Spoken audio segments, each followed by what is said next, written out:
Today, we celebrate the 2nd anniversary of Call of Duty Mobile. I can't believe it's been 2 years already. I have absolutely always wanted to do this. Let's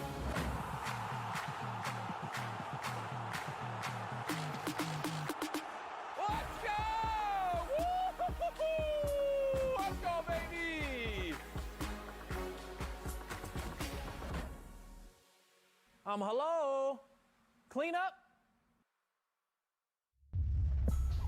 Ladies and gentlemen, welcome back to the Call of Duty Mobile Battle Royale Worlds Invitational. We're about to kick off day number 2 here in the Poker Go Studios on the Las Vegas Strip with the best duos in the world when it comes down for North America. I'll be your host, Blaze, joining you this fantastic evening. And we got some of the best in the business on the desk. And as you guys can see, hey, we got cleaned up once again with the beautiful cake there on your screen. If you guys joined us yesterday, we got a chance to kick off with the best duos in Europe with familiar Call of Duty Mobile faces and content creators out there. Just a lot of popular faces throughout the Call of Duty world. And today, we get a chance to do it with North America. Mommy, Chef, we had a good day yesterday. How you doing?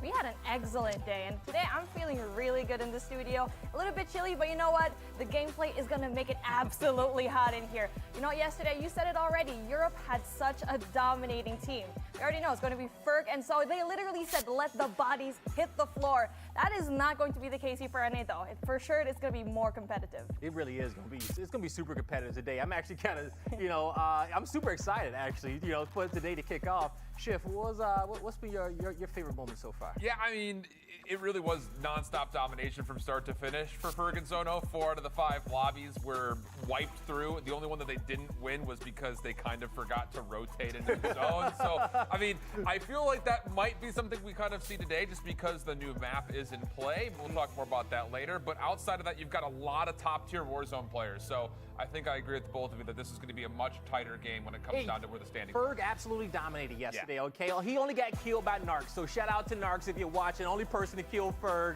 in the lobby. But when it came down to the format in which our squads played yesterday, let's get you guys up to date because it's going to be slightly different as we head into today. But some things the same. We will be playing 5 rounds of Battle Royale.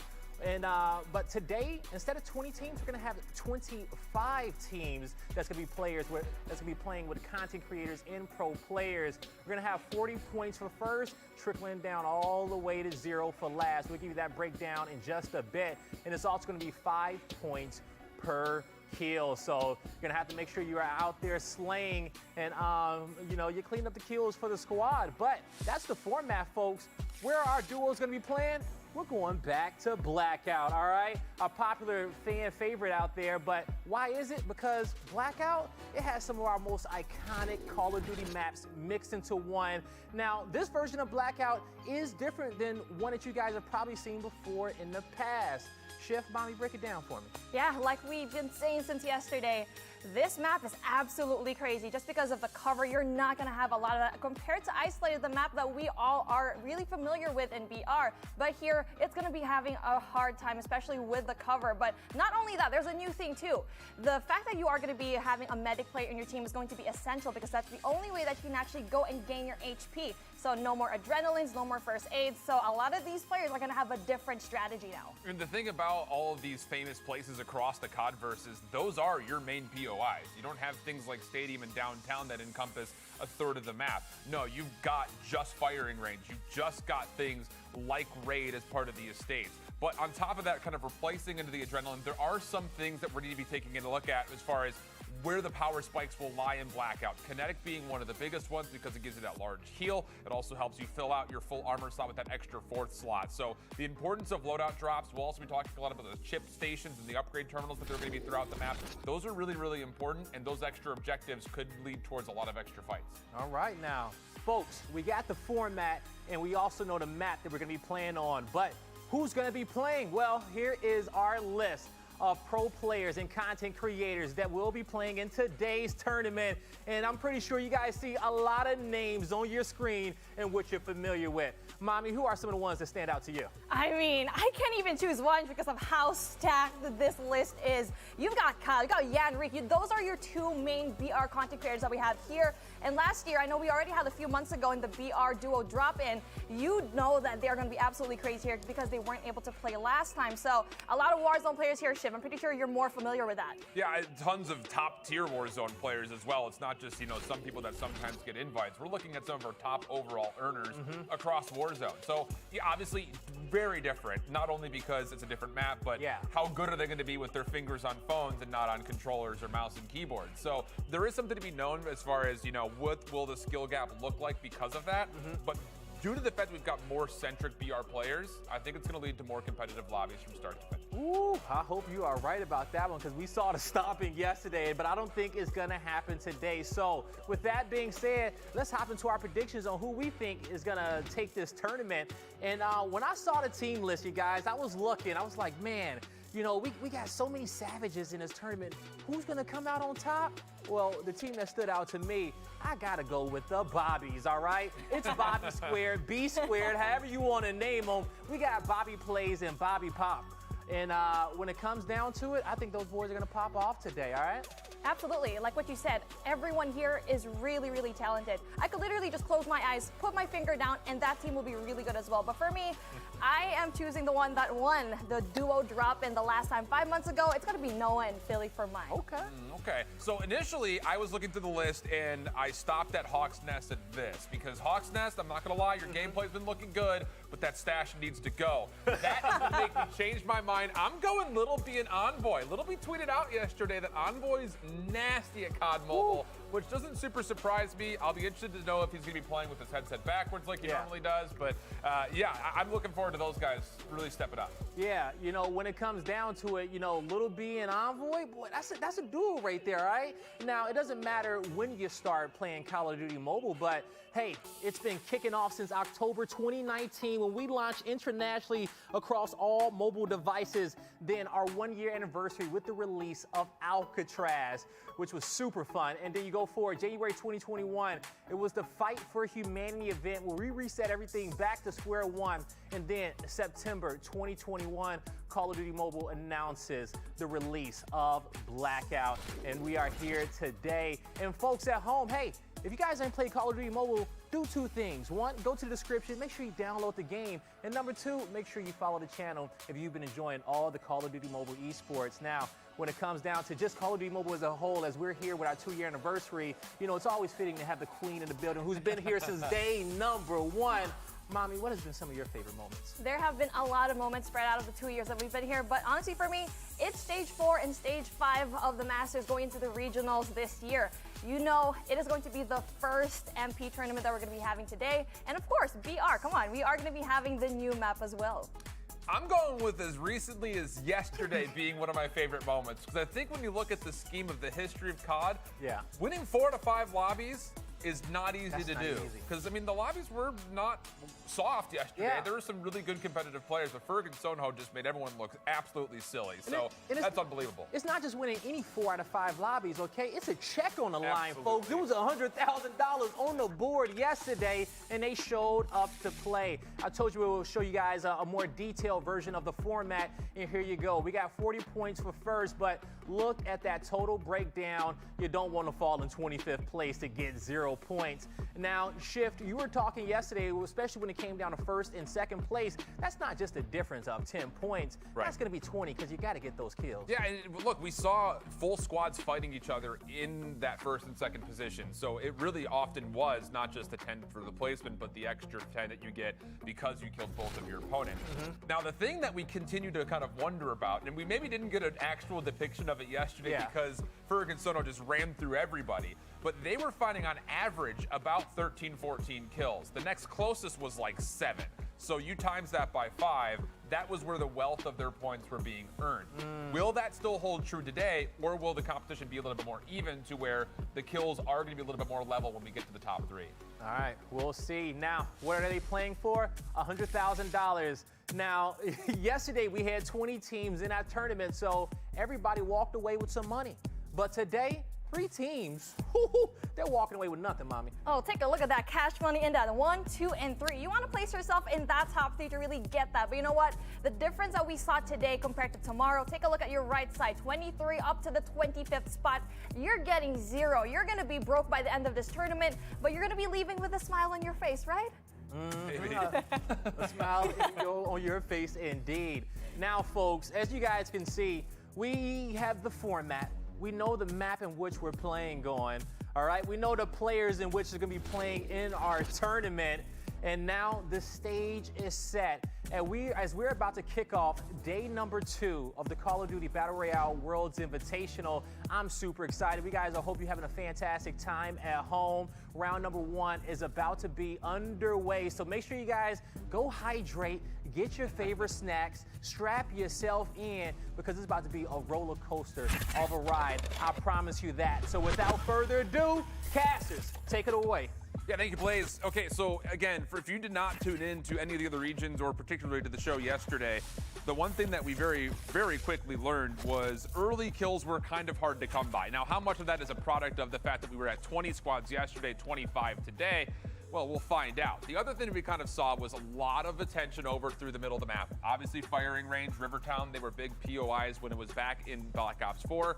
It looks like largely that's going to probably hold true here in the Battle Royale for the mobile scene as well. Yeah, most definitely. You got 8 POIs over here. It's kind of the same with you have with Isolated, but the difference with Isolated, they were actually kind of like lined up together. So the great thing about Blackout, they're a little bit more spread out, not really in a linear motion like we had the last time, but again, you're going to be seeing a lot of contention here in the middle of the map, firing range being one of them. This is honestly one of our favorite spots. And how about you? Like, I'm pretty sure you said that Rivertown is probably one of the most... Rivertown for boss, baby. Exactly. That's your favorite. Didn't drop anywhere else. And just as well, while we're going through this, these team names and numbers will stay consistent from lobby to lobby. So as we start to learn which teams are listed with which numbers, you'll be able to kind of follow along as we routinely will take a look back over the top of the map. Speaking of the middle, though, you've got 3 teams landing immediately on firing range, 3 teams immediately landing over towards Rivertown. Obviously a hot POI, tons of loot to flow through, but you're putting yourself in a dangerous spot, and we're getting on with one of my picks today. Envoy is going to be playing with Little B. Also have Gemini in the mix. This is a huge fight, but Envoy up top is going to find a lot of damage. He's able to knock down 1. Not quite able to get anything else beyond that, at least as the time is currently holding, but for now it is just now 2 squads left remaining while the others are trying to revive. This is so much action already in the first few seconds of the drop in, and this is what we didn't really get to see, the aggression, and this is what we really want here in the beginning, really starting things right. But taking a look at right now, we got Envoy already having 1. This is probably one of the best picks that we've seen here so far, doing a lot of engagement already with this LK, something that you don't really get to see that often, but a lot of the early game you would want to get as much as you want just to win all those gunfights, and right now you have 4 teams already going in here. You got 1 squad that I was rooting for over here. You see Philly and Noah going up against your pick. Well, it looks like for now they're very happy just to kind of take their opposite corners. Envoy is going to be able to use this third-person perspective, which you kind of saw that flash across the format. The players are going to be playing in third person, so you'll be seeing a lot of hugging these corners, using cover to kind of stay concealed while you're waiting for information on your opponents. But yeah, it looks like Envoy, Little B, they did clean up that third team that was here completely, so they're happy with their 2 kills. And they very well may just back up, try to play the loot game, and just let Noah's team just stay alive in firing range for now. It's going to be a slow game for both of these duos right now just because they know each other's presence. They're pretty much stacked already, too. We already see a bunch of mods already going into the side of Envoy. He has 1. Needs to fill out 2. So what's important here is to get the mods. What I actually saw yesterday, the reason why I think Friggin' Soho actually won that, it's the mods that they use. It's usually the legendary mods that they really wanted to prioritize. And for all of the teams that are playing right now, you need to get that. Just because if you get that legendary mod, there you go. He already has one on one of his guns. So you have extra abilities to really just play off, not only with amazing gameplay, but extra abilities will always give you an advantage. Yeah, and if you're new to the COD Mobile BR, you see that indicated in the very bottom middle with those little circles that happen to be there. So kind of keep an eye on that. Over to another team that very well could be a big presence here. We've got Hitman with Iceman Isaac, obviously very much so a big Warzone presence there. Bobby BS coming across the middle of the bridge over up top by Turbine will fall quickly. And that was actually enough for Hitman to recognize, wait a second, I have a lot of teams that very well could be around here. Tectonic's a part of this picture, but Hitman Does he actually finish that kill? Looks like he does. Camille's also in the part, though, looking for the trade. And it looks like Hitman very well will drop. So it's down to a 1v1 between the other two duos in these squads right here around Turbine. So many bodies already dropping on the floor, and it's going to be a 1v3 situation that's going to be so hard. He's going to be surrounded right now. It's Isaac all alone by himself with the MSMC in hand. Not really the best gun that you want to have, especially going into the farther ranges, but that's all that he can do for now. Maybe he just needs to chill out, play a little bit more passively. His teammate is going to be right there. He needs to go and pick up the dog tag. Big Bertha, there you go. That is what you want to get. If you're not going to be winning your gunfights, best believe you're just going to run them over. That's actually so funny. Isaac, I won't say he's the most storied driver in Warzone. We've seen him in instances where he tries to force Berthas through tight spaces, and sometimes he just kind of gets stuck. That time, I don't know if he knew how to get into the reverse gear, but we'll see how things unfold as it looks like once more Camille's is the other part of this picture. Tectonic falling earlier. So for now, it looks like they will just kind of exist or coexist in some ways. Over back to what happened in firing range. You may have seen it pop up in the kill feed. Noah and Philly did finish off Little B and Envoy. So that elongated battle that was happening there off the drop finally finished.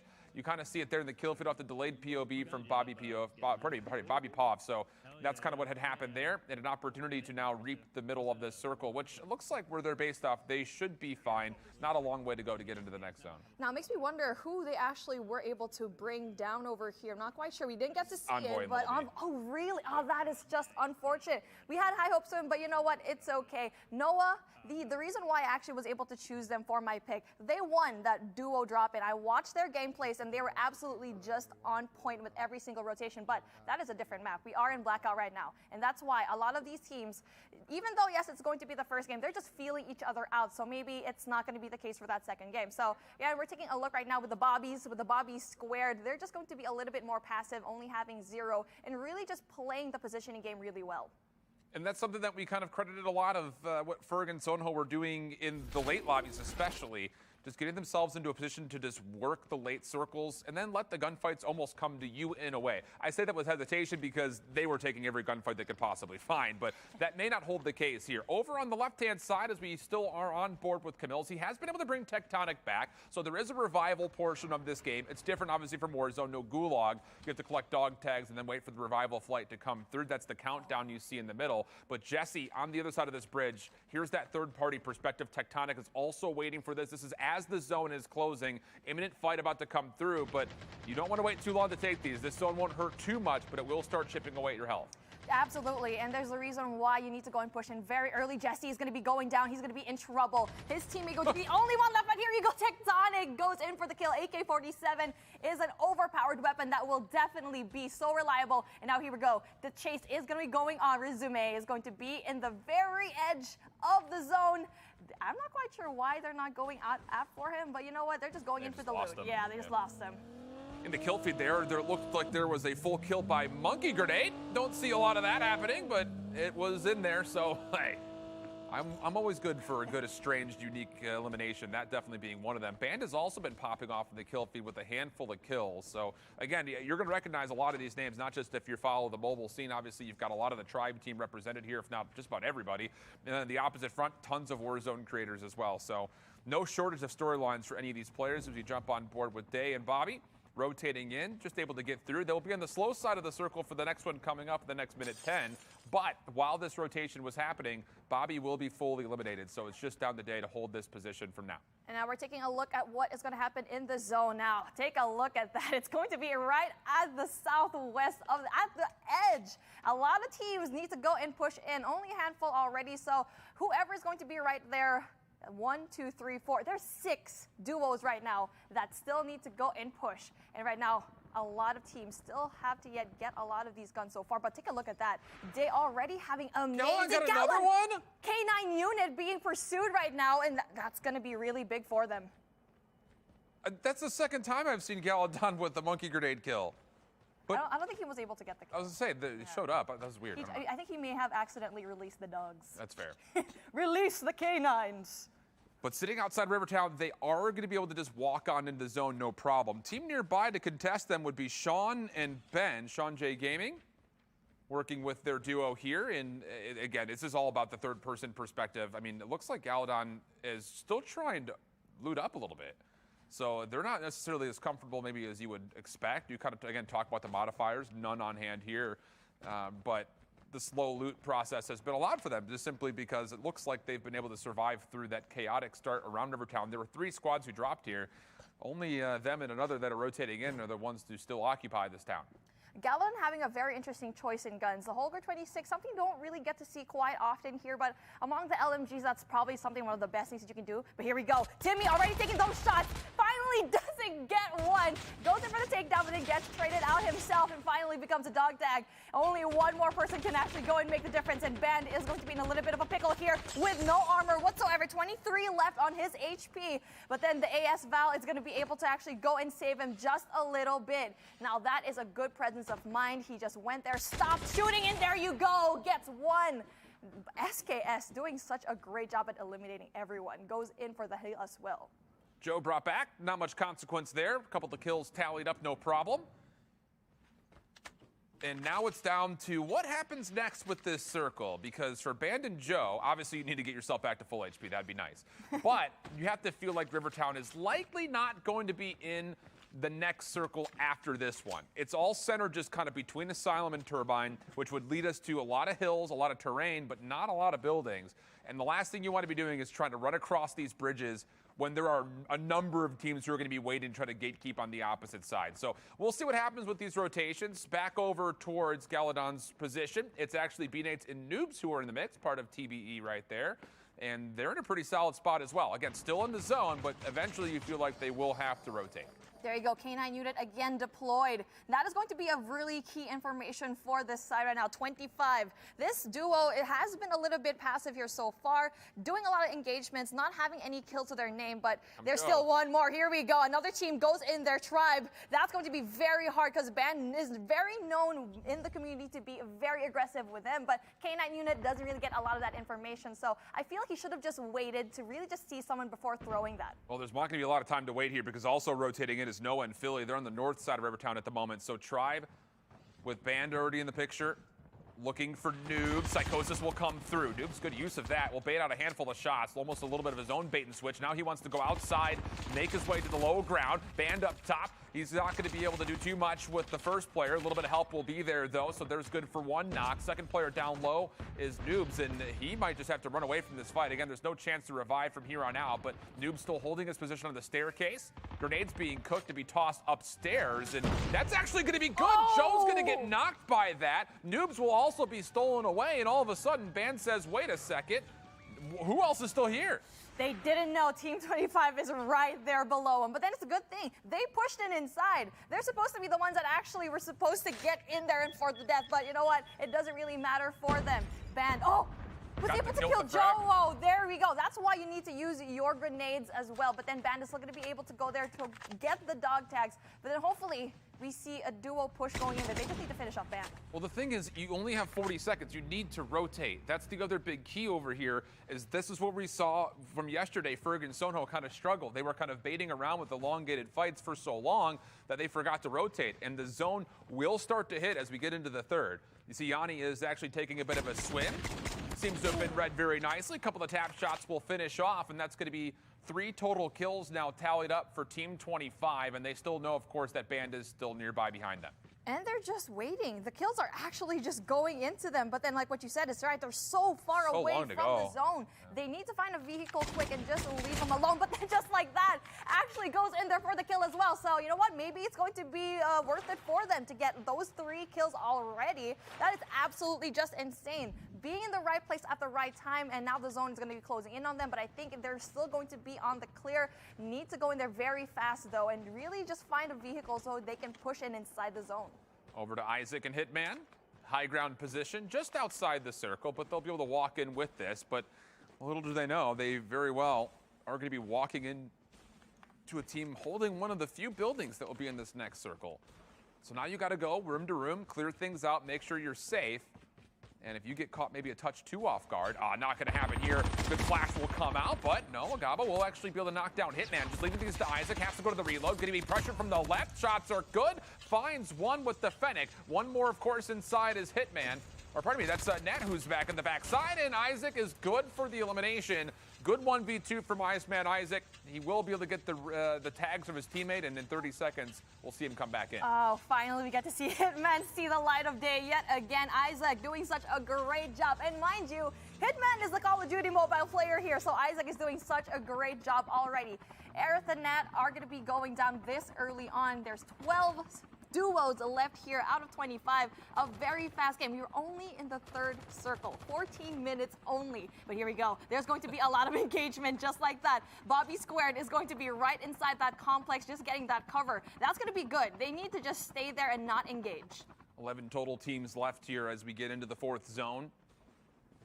Minute 20 on this before it will start to close once more. And again, there's nothing to hide behind out here, which is, I think, a lot of the reason that people who loved Blackout.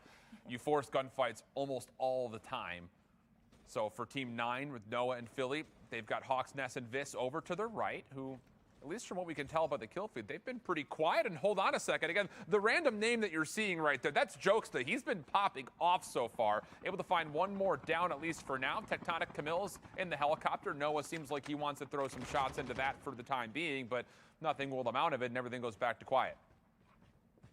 And it's basically just a lot of dust settling from all of the action that we saw a while ago. Here we go, JHC Gaming takes down Hitman yet again. He just got back from the dead.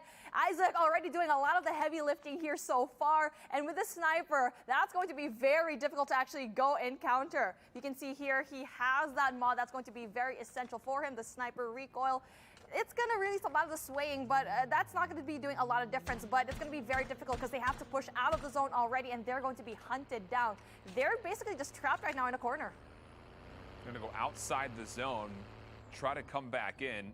JHC is going to be watching this the entire way, but it looks like they will be able to get into a Bertha and then just ride their way into the next zone. What you see on the left-hand side of your screen will once again take away even more buildings. And how about it?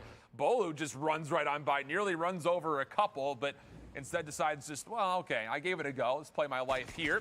Psychosis out, but this is the actual version of Sinistar right over the top middle. Noah, good shots, able to find a couple of tags, but the zone is really starting to hurt, and they've got a ways to go the entire time. Bobbert gonna fall. Ducky able to tally a kill. It's a squad that I don't think anyone was looking at the initial of the day for us when it comes to predictions, but they've found a handful of kills so far. And this next rotation will take us from 11 teams likely down to maybe around our top 5. And you can see the usage right now of all the vehicles. That's why it's so important to have a car, have a motorcycle, have that helicopter down just because of how open everything is. And there you go, finally goes in there for the takedown. And that's why you need to have a vehicle, especially in this final circle right now where there's absolutely just no cover. Team 25 on the other hand, Jokesta looking strong here so far. They're not going to be able to go in for the takedown, not going to be able to utilize that vehicle well, but it doesn't really matter. They're just looking for everybody to just ram. We didn't see this at all in Europe yesterday. There were very little vehicles trying to do what exactly JHC is doing at the moment, but Tectonic will take a couple of shots at the car, and this is just the stall tactic. Stay alive as long as possible. Meanwhile, though, how about Noah finding himself 2 eliminations? That will tally a few. JHC saying, all right, enough nonsense. We need to get fully healthy. Next circle has been established, drawing right down to the south. Tectonic over the top has seen that this vehicle will stop, so now the nades will come out. It's a smoke to start. Now the spam shots. JHC going to fall and instantly be eliminated, and that will be enough for Tectonic to say, job done. Let's make sure we play for the next zone.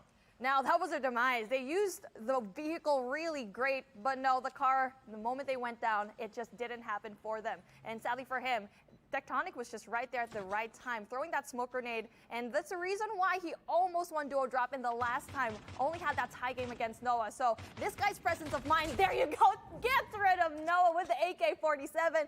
Fully stacked. Take a look at that. Epic mods all over the place, and that's what you really need to have, a really great mod set, especially going into the final circle. Final 5 teams, 7 total players still alive, and one of our full duos here, Team 4, is doing a lot of the killing, at least as of yet. Jokesta to the left-hand side. Vis not going to be able to take the fight, at least initially. That's going to be enough for Resume. Long-range shots actually steals it maybe away from Jokesta. Tectonic's on the backside of this rotation, using smoke to follow up, and he very well may be in a position to actually get one for free. Sure does. Now back over towards his left as Camille's runs with him. Hawks is over into the bush. A couple of shots will tag, but it's only for armor. Top 3 situation, 4 total players left, and the only duo alive is Team 13, Camille's and Tectonics.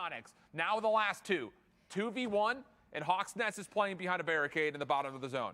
That is the best thing you can have right now, is to have that shield just to provide that extra cover. And Hawk's Nest is doing a great job at playing passively, but Camille's absolutely knows where he is. There's no way he actually can go here away, but he was actually able to go and knock down already. Camille's going down, but then with the help right now of having another one, he does have to make a move. The fact that he knows the knockout has been progressing, he needs to go in there. And yes, he's positioning right himself with the ghillie suit. Yeah, really cheeky he gameplay. was in the wrong position from the zone from before. Absolutely, and that nade going in there, that is going to be absolutely great. Hawk's Nest is playing the waiting game. That is going to be very smart for him. It's down to, can he actually catch either of these two players through these smokes that are coming through, just crawling in with the zone. As an MX9, has to make use of it. He's getting tagged up by the zone so heavily, though. The smoke is making everything chaotic, and the spam shots to come through means Tectonic and Camille's will win round and map number 1. Chaos in the final moments, though. This is already different than what we had from yesterday, but we have at least one victor thus far. Tectonic and Camille's map 1 winners. We'll be back after this.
Welcome back to the Call of Duty Mobile Battle Royale Worlds Invitational.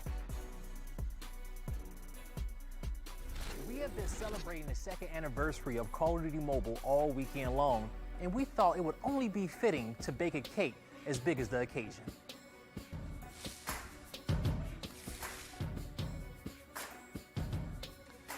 My goodness. I said it yesterday, and I meant it, boys and girls. If they show me too much of this cinematic of this cake, it's not lasting through the end of this show. This thing is unbelievably incredible. Honestly, on top of that, it's the music from me. Okay, like it gets me ready to eat. You know, we've got a chance to see this video. We saw it yesterday. You know, you guys saw it in the pre-show. But the process of baking this beautiful cake up here, from mixing your dry, mixing the wet, getting the batter together, going from pan to pan, the fondant, the icing, the toppings, the detail, the whole shebang. I'm getting hungry right now. I'm pretty sure by the end of this session, we're gonna have bites on that cake. I think is these going to be bites or face imprints on it? Because I might dive into it. So I will be the first person to go out there and admit it. I love a good British baking show.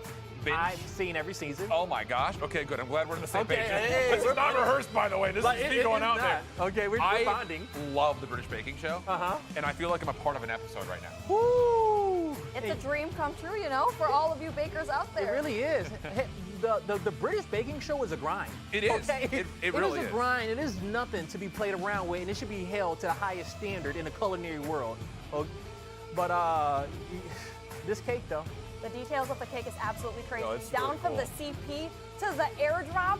I just want to take that and really just put it in my closet just because of how well it's been made. I like the little barbed wire touch on the second tier. And then this is what we saw today. It's in game. What? Oh my Literally God. exact replica. That is the exact same cake, you guys. Wow. Look at that. And the cake is in game. So unfortunately, if you guys can be here with us in the studio, make sure you head in game and you get a chance to check it out. And even, you know, get some extra goodies in there as well. That was absolutely crazy. When you actually shoot the cake down, there was loot inside. So best believe when we try to break that down later, You think there's loot? I think there's some loot in there. That's I don't know. That's meta right there. Maybe. But folks, thank you for joining us as we just wrapped up round number 1, and what a round it was. We learned so much. We saw Bertha get kills. We figured out who let the dogs out. We saw fishing. And we saw Camille's and Tectonic fused into a chopper gunner, got positioning on the whole map, and absolutely dominated the lobby. Big shout outs to them because, you know, I know Camille's, and, you know, this man has been a professional at third-person shooters since I've known him years ago. And we saw him and Tectonic really dance on this whole lobby. Look, this is literally night and day from what we saw yesterday. We're seeing slide channels come out. We're seeing early gunfights. We're seeing a lot more vehicle gameplay. I almost feel like these Warzone players think they're still playing Warzone. I mean, we saw none of it yesterday. I was going to be very generous to the European region, but if this was an EU versus NA lobby, EU would have gotten blown out of the water by the NA, Scott, from what we've seen so far. No, you are absolutely right, especially in that final circle. JHC with that, that was absolutely crazy with all of the vehicles that we've seen here. But take a look at that. Tectonic and Camille's having that 7 kills. That is so much kills, 75 points already to their name. 75 points is going to be the target number to pass. They have set the pace of the lobby, and right below them you got Hawk's Nest and Vis and the rest of everybody else. So when it comes down to these round 1 results, is anyone standing out? Maybe a duo placing too far towards the back end of places that you wasn't expecting in round number 1, or did someone outperform? I'm going to go with at least my initial pick, right? Because Little B and Envoy, they were in that 3-way gunfight at firing range, won the first, did not win the second. So they got to tally up 2 kills, but I don't think they got any points for placing because it was outside the top 22. And then obviously the point total that you're going to see at 75 is just not even going to come close to being matched. So teams like find themselves in the bottom 5. I think at this point it's like, all right, we have to put together a very solid lobby coming up for game 2. Otherwise, it might just be out of the running. All right, folks, this is our featured players list, the most lethal players in round number 1, the first lobby which we kicked off in. You see Tectonic's placement. He got 5 kills. He got first. Coming up next is going to be Noah with 5 kills. They placed on 5th. And then you're going to also have Resume. Yep. Yeah, he's going to have 3 kills and be in 3rd place. So those were our top damage dealers. Definitely. And what I said a while ago, Noah versus Tectonic, Tectonic just had everything within his belt. So a lot of things into consideration here. There's still a lot of moments for all of these duos to really pick up. It's only the first game. So as hot as the first game was, there's still a lot of chance for both of these teams to really go and pull through. Yeah, it is still a lot of chances for them. And we're about to head into round number 2 soon. But, you know, one of my favorite moments in that first map is that we saw so much vehicle gameplay throughout the entirety of it. And, you know, JC had his rider Razor in the passenger side, and we watched them run over multiple people, just drive by across the entire lobby. And, they came out with a top 3 finish. But you guys expecting some more vehicle gameplay coming in round number 2? With how much open space there is, you have to feel like that is actually a safety blanket for you in the late game. Because, hey, you can use it as kill potential, but you're avoiding fights as well if you feel like you need to. So you're able to help kind of secure extra placements, which, again, you find yourself 5-6 kills, that placement's what's going to start to matter then at that point. Because if we're looking at 6 kills on average as the high winner per lobby, you get to 4 or 5, you'll be in a pretty solid spot, I think, just to cruise control your way to a placement when you get the position points for that. All right, this is the bio of our winning team that just came out on top. And as you can see, you know, when it comes down to hobbies, Tectonic, a really good chess player. He is a good chess player. On the flip end, Camille's, I know he is a big basketball fan. Pretty sure he is a New York Knicks fan out there. Oh, man, the Knicks. Okay, well, I'm not a Knicks fan. I'm a Bulls fan, but we won't even go into the New York Knicks right there. All right, folks, we're about to be heading into round number 2 soon. And one thing in which we talked about early on is just Blackout, the map, the open space, being able to force those gunfights. I'm pretty sure vehicles are going to play a good part. Just getting into positioning. Positioning is going to be key. We saw how Camille's and Tectonic used the chopper to get some kills, but also get that high ground across the map. Can they do it again? We're about to find out. Round number 2 is underway. So, casters, take us off. And, you know, one of the things that we talked about a lot yesterday was what does the plane line look like? The first lobby, it wasn't giving you as many options as the second line is. So there may have been some teams that may have felt a little bit forced to go places like Firing Range or Rivertown because it was a gut check call. I'll be really curious to see how many of those 3 teams that landed at both Firing Range and Rivertown will continue to do so after what that early game looked like for map 1. I'm taking note about all of the squads that actually went inside Firing Range, if they're going to be doing the same thing for every single one of these matches, just because of how well they've fared there. But you know what? Construction sites is definitely going to be another spot that you can actually go and drop in. Hopefully you get to see that just because there's a chopper right there. Not only that, you get to see a lot of good loot as well. Hydro Dam on the other side, going to be a little bit difficult just because you know you can be kind of squished into the middle of that little waterway right there. But you know what? That's not going to matter. You can see here one team going inside Firing Range, Team 9, Noah from YouTube as per usual. Yeah, I think they definitely kind of were king of the hill after the first set of fights happened. Also, only one squad landing at Rivertown. In the bottom right, we're taking a look at what the drop priority will be for our recent winners, as we have Tectonic and Camille's. And actually, hold on a second, Noah's team was contested off the drop, so it may have been another team listed in red because Noah has already dropped. That's Gemini, who's a part of that conversation. So again, early battles happening right through the middle of the map. Right in the middle of the map, that's not what you really want to get, but Hawk's Nest already having that 2-piece, and unfortunately, we're not going to be able to see that right now.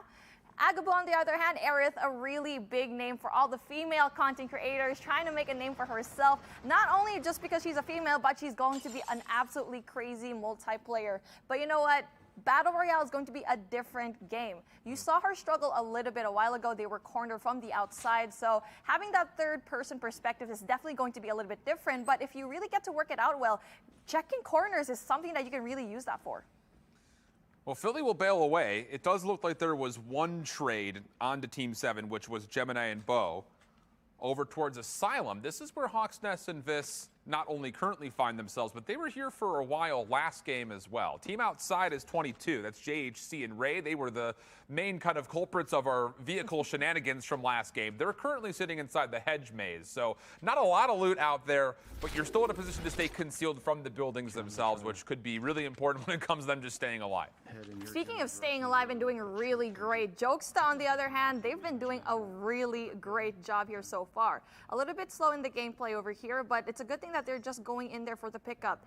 The fact that you need to get that level 2 backpack and level 3 backpack is going to be absolutely essential here, especially going to the late game. So they have a pretty good mod set right now, but you see here it's all not that great, only 1 legendary. So you'd need to pick up either those epics or legendaries just to get those extra abilities that you really want to have. I'm pretty sure this was the only team to land in Rivertown, though. So they'll have a lot of opportunity to just loot up casually and then get yourself into a position throughout the second and third zones to actually start contributing in the kill feed, which we saw Jokes to do that almost essentially word for word in lobby number 1. The mid game was very, very good for them when it came to finding kills. So hoping to replicate that, but you see the zone is starting to shrink as we say it. They do have a little bit to go here as well. Looks like it's going to pull towards the northwest, which may give us one of our first looks at construction site, pending, of course, it moves that far.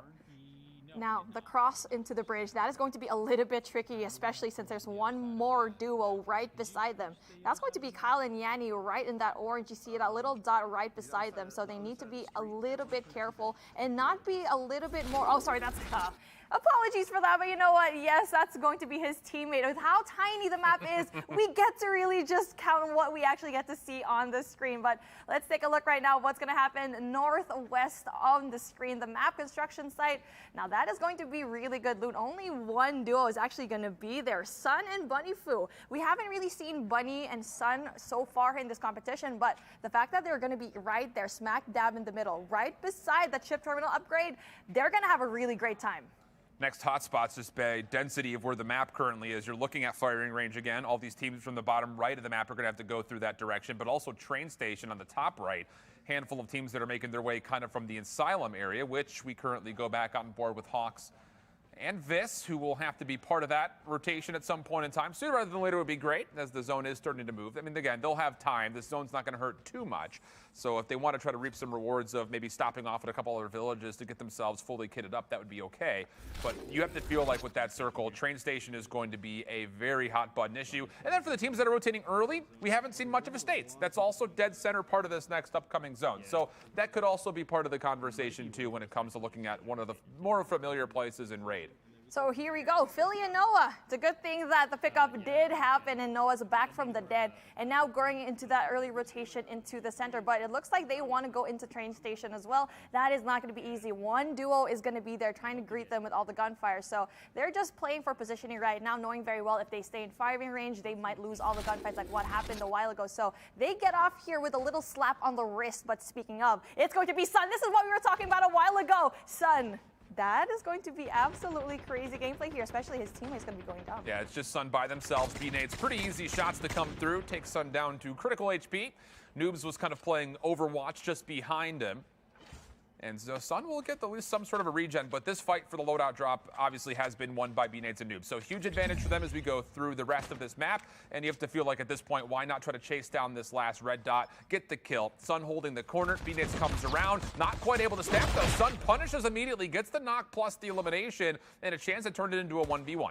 B-Nates with a scout was going to be good, but unfortunately for him, didn't really win all of those gunfights. And finally, Sun, there you go, JHC though, getting little B. Bobby BS goes down as well. Resume doing a really great job, and Ban getting already 3 for his name. Not only that, the chip upgrade as well. You need to wait 10 seconds for this one. If you are new in Battle Royale here in this particular map in Blackout, you need to wait 10 seconds for it to activate. So that is a lot of time for other duos to go in here. See, speaking of, that is the kind of trade-off that you actually need to go in here for the defense. It looks like Shamu is going to be by themselves, so Lucky's is going to let this, I'm sure, just go away. One of the Baka Bros. Decent, solid performance coming off of the last 3v3 tournament they played in. Really fun one that I got a chance to cover, and Shamu was clutch. Lucky was huge in the last couple of lobbies for them to win that event.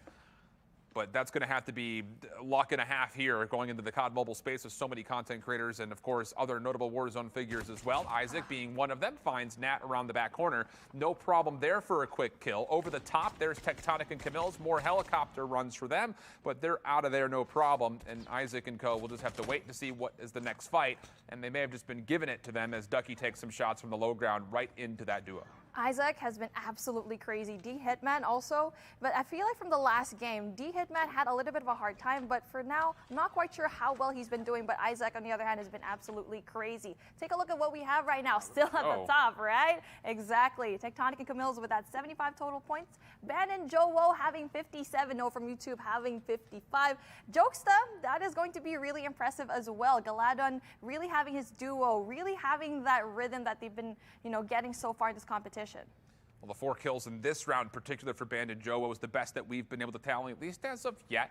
Of course, still a lot of room to go with. We've only lost 20 players, so still 30 more in full to get through, 16 total teams. And it looks like this zone will kind of draw a little bit towards the center of the map. So estates may not be part of this next upcoming circle, at least as we continue to make this smaller and smaller.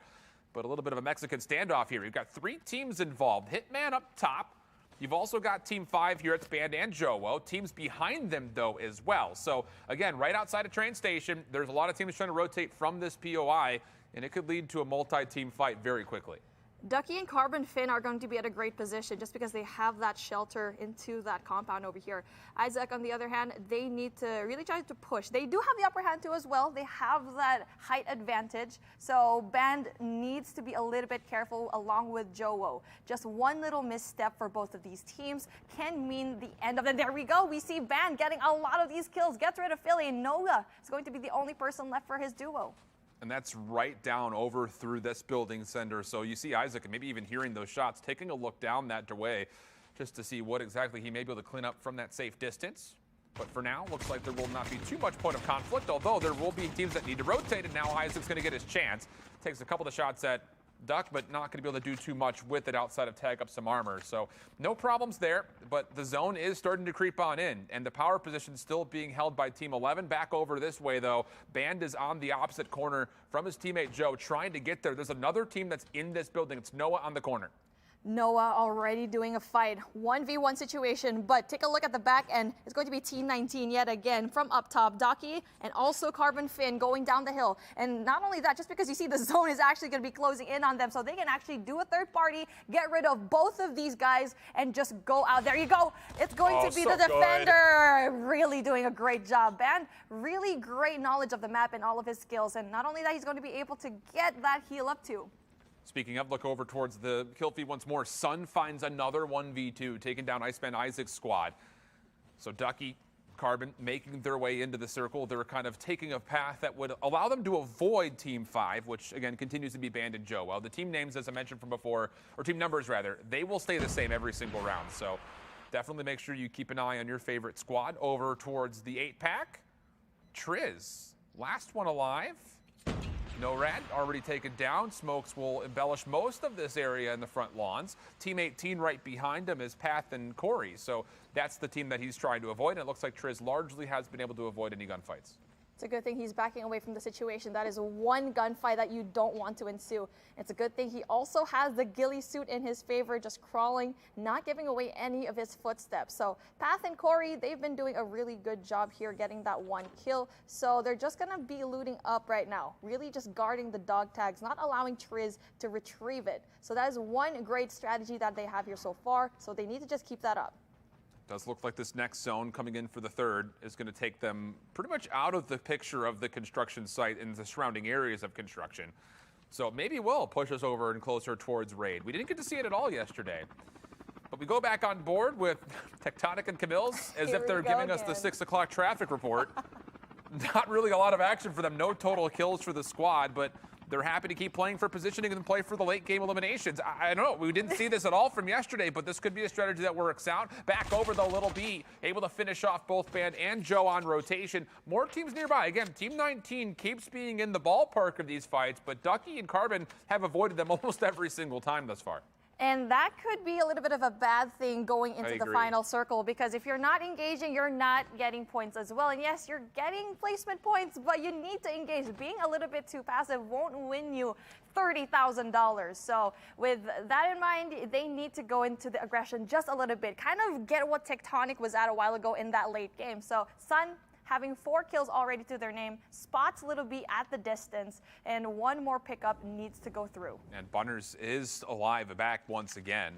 Ducky and Carbon happy to hold their positions. They have played the late rotate game every single time. The good news this time is that they're still kind of on the slow side of the circle. So in the next 13 seconds, this third round will come to a close. And both of these teams, you have to feel like we'll see one another.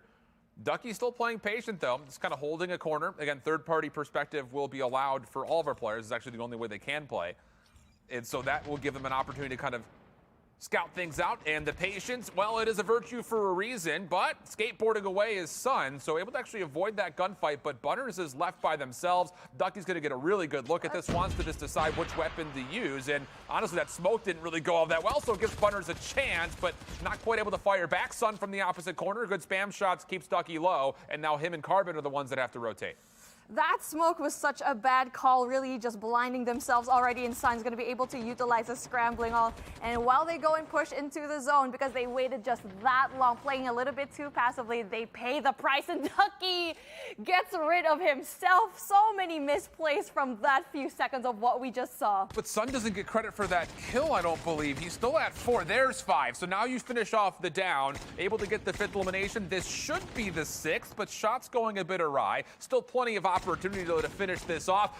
That one he misses though. So a missed opportunity for Sun, although once again, give them credit for the 1v2 for the third time this lobby. At least they don't have to worry about one duo. They were able to gatekeep them, and that is the price that you pay, ladies and gents, for playing a little bit too passively and not engaging and really just pushing in there. If you want to play passive, just make sure that you're doing that for positioning. They weren't able to do that, and now they pay the price. They're out of the game. 10 squads, 10 duos left here, 19 guys. Guys and gals, they've been doing such a good job here. Different plays that we've seen from yesterday. Novato, J-Love, the next subject of rotation, having to give up the high ground to go down low. Hawks Nest and Vis is the duo that's right below them. And this is the second time now that we've seen Hawks Nest and Vis just play very passively, get themselves closer and closer to the top 5, and then fight only if we have to. So it's a strategy we saw very little of yesterday, at least when it came to bringing overwhelming success. So that's something to kind of keep a tally on. But it looks like for now, Novato has not been able to punish, as Hawks Nest and Vis have already made it into the next zone.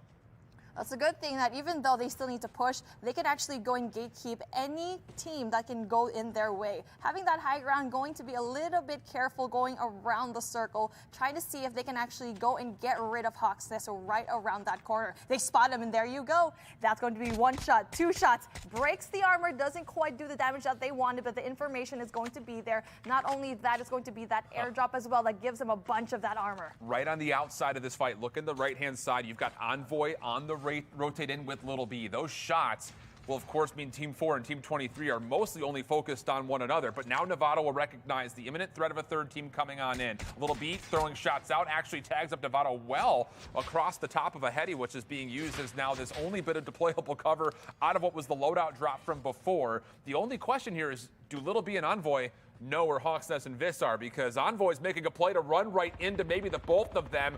Ooh, this is not looking necessarily all that great. Tectonic able to find one. This is actually avoiding most of what's happening on screen here. Envoy on the way forward, but Little B comes in, finds it down, plus the instant limb. There's still potential of the third party, but for now, our Team 15's running havoc over through the middle of the map. Hawks Nest and Vis now down and out, but Envoy was dropped in the process, leaving Little B left in his lone sub, but he's going to have to find a 1v2. That was probably the best thing to happen to Novato and J-Love as well. Team 23 is going to be able to go and gatekeep and get a lot of that third-party action right here. They were able to utilize those 2 teams, really go at it and really just get a lot of those kills. Little B goes down using the MX-9. Absolutely crazy gun stacked. And it's not even heavily modded as well. So that is going to be great for them. Really great start. The fact that they just played a little bit passively, waited for those 2 teams to really just meet up.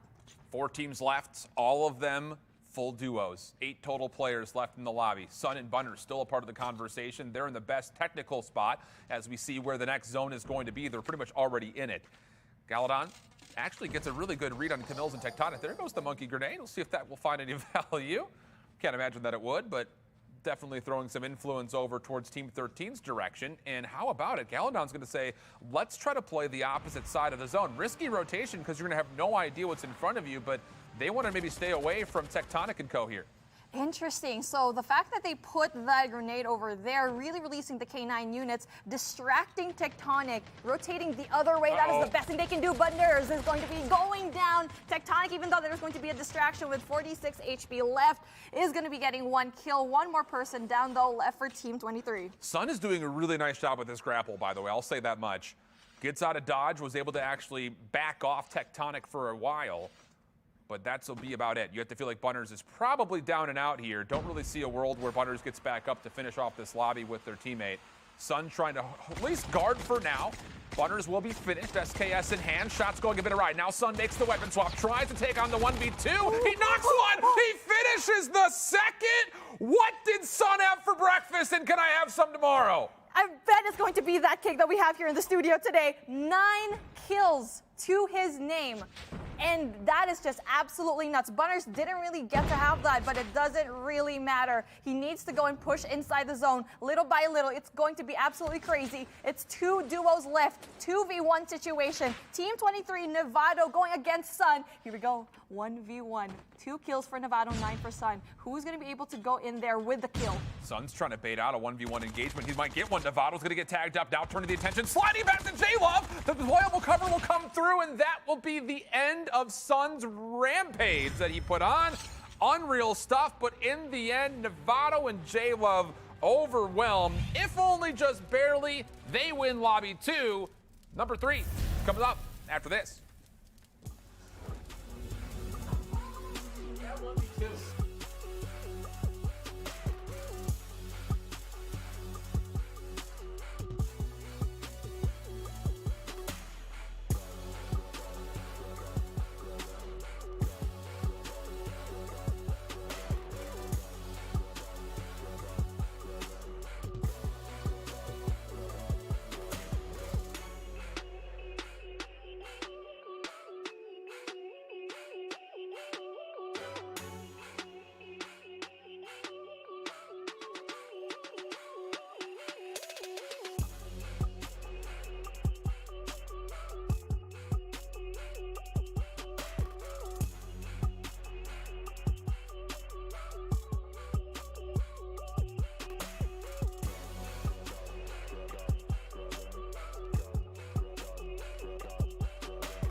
I want to thank Call of Duty Mobile because without this game, I wouldn't be able to stream to my community and my audience. I also want to thank them for the esports scene and winning money, competing against the best players in the world. It's a lot of fun and a great time. My favorite memory from Call of Duty Mobile, which is probably the one from recently, where we won Masters and got us a spot to Worlds. My best memory in Call of Duty Mobile is being able to get on every day and play with players that I enjoy playing with. You know, being able to travel and, you know, hang out with my teammates, playing a tournament and qualifying for the World Championship. I think that's just an amazing experience that you can't get anywhere else. I want to thank Call of Duty Mobile for giving me one of the best feelings I ever had, and that was winning a BR. An intense BR, last circle, 2v2. It gave me literally a rush, and that's something I haven't felt in a while from these mobile games. Getting to play with Gemini, he's a YouTube streamer, he's really cool, taught me the ropes, and when I was playing with him, we actually got sniped by his friend Yanrique. So when we were playing, they killed us, and they were screaming his name. It was hilarious. My favorite moment from the last 2 years on Call of Duty Mobile was when they released the new zombie mode. Call of Duty Mobile. Call of Duty Mobile. Call of Duty Mobile. Happy 2nd anniversary. Happy 2nd anniversary. Call of Duty Mobile. Happy second anniversary. Ladies and gentlemen, welcome back to the Call of Duty Mobile Battle Royale Invitational.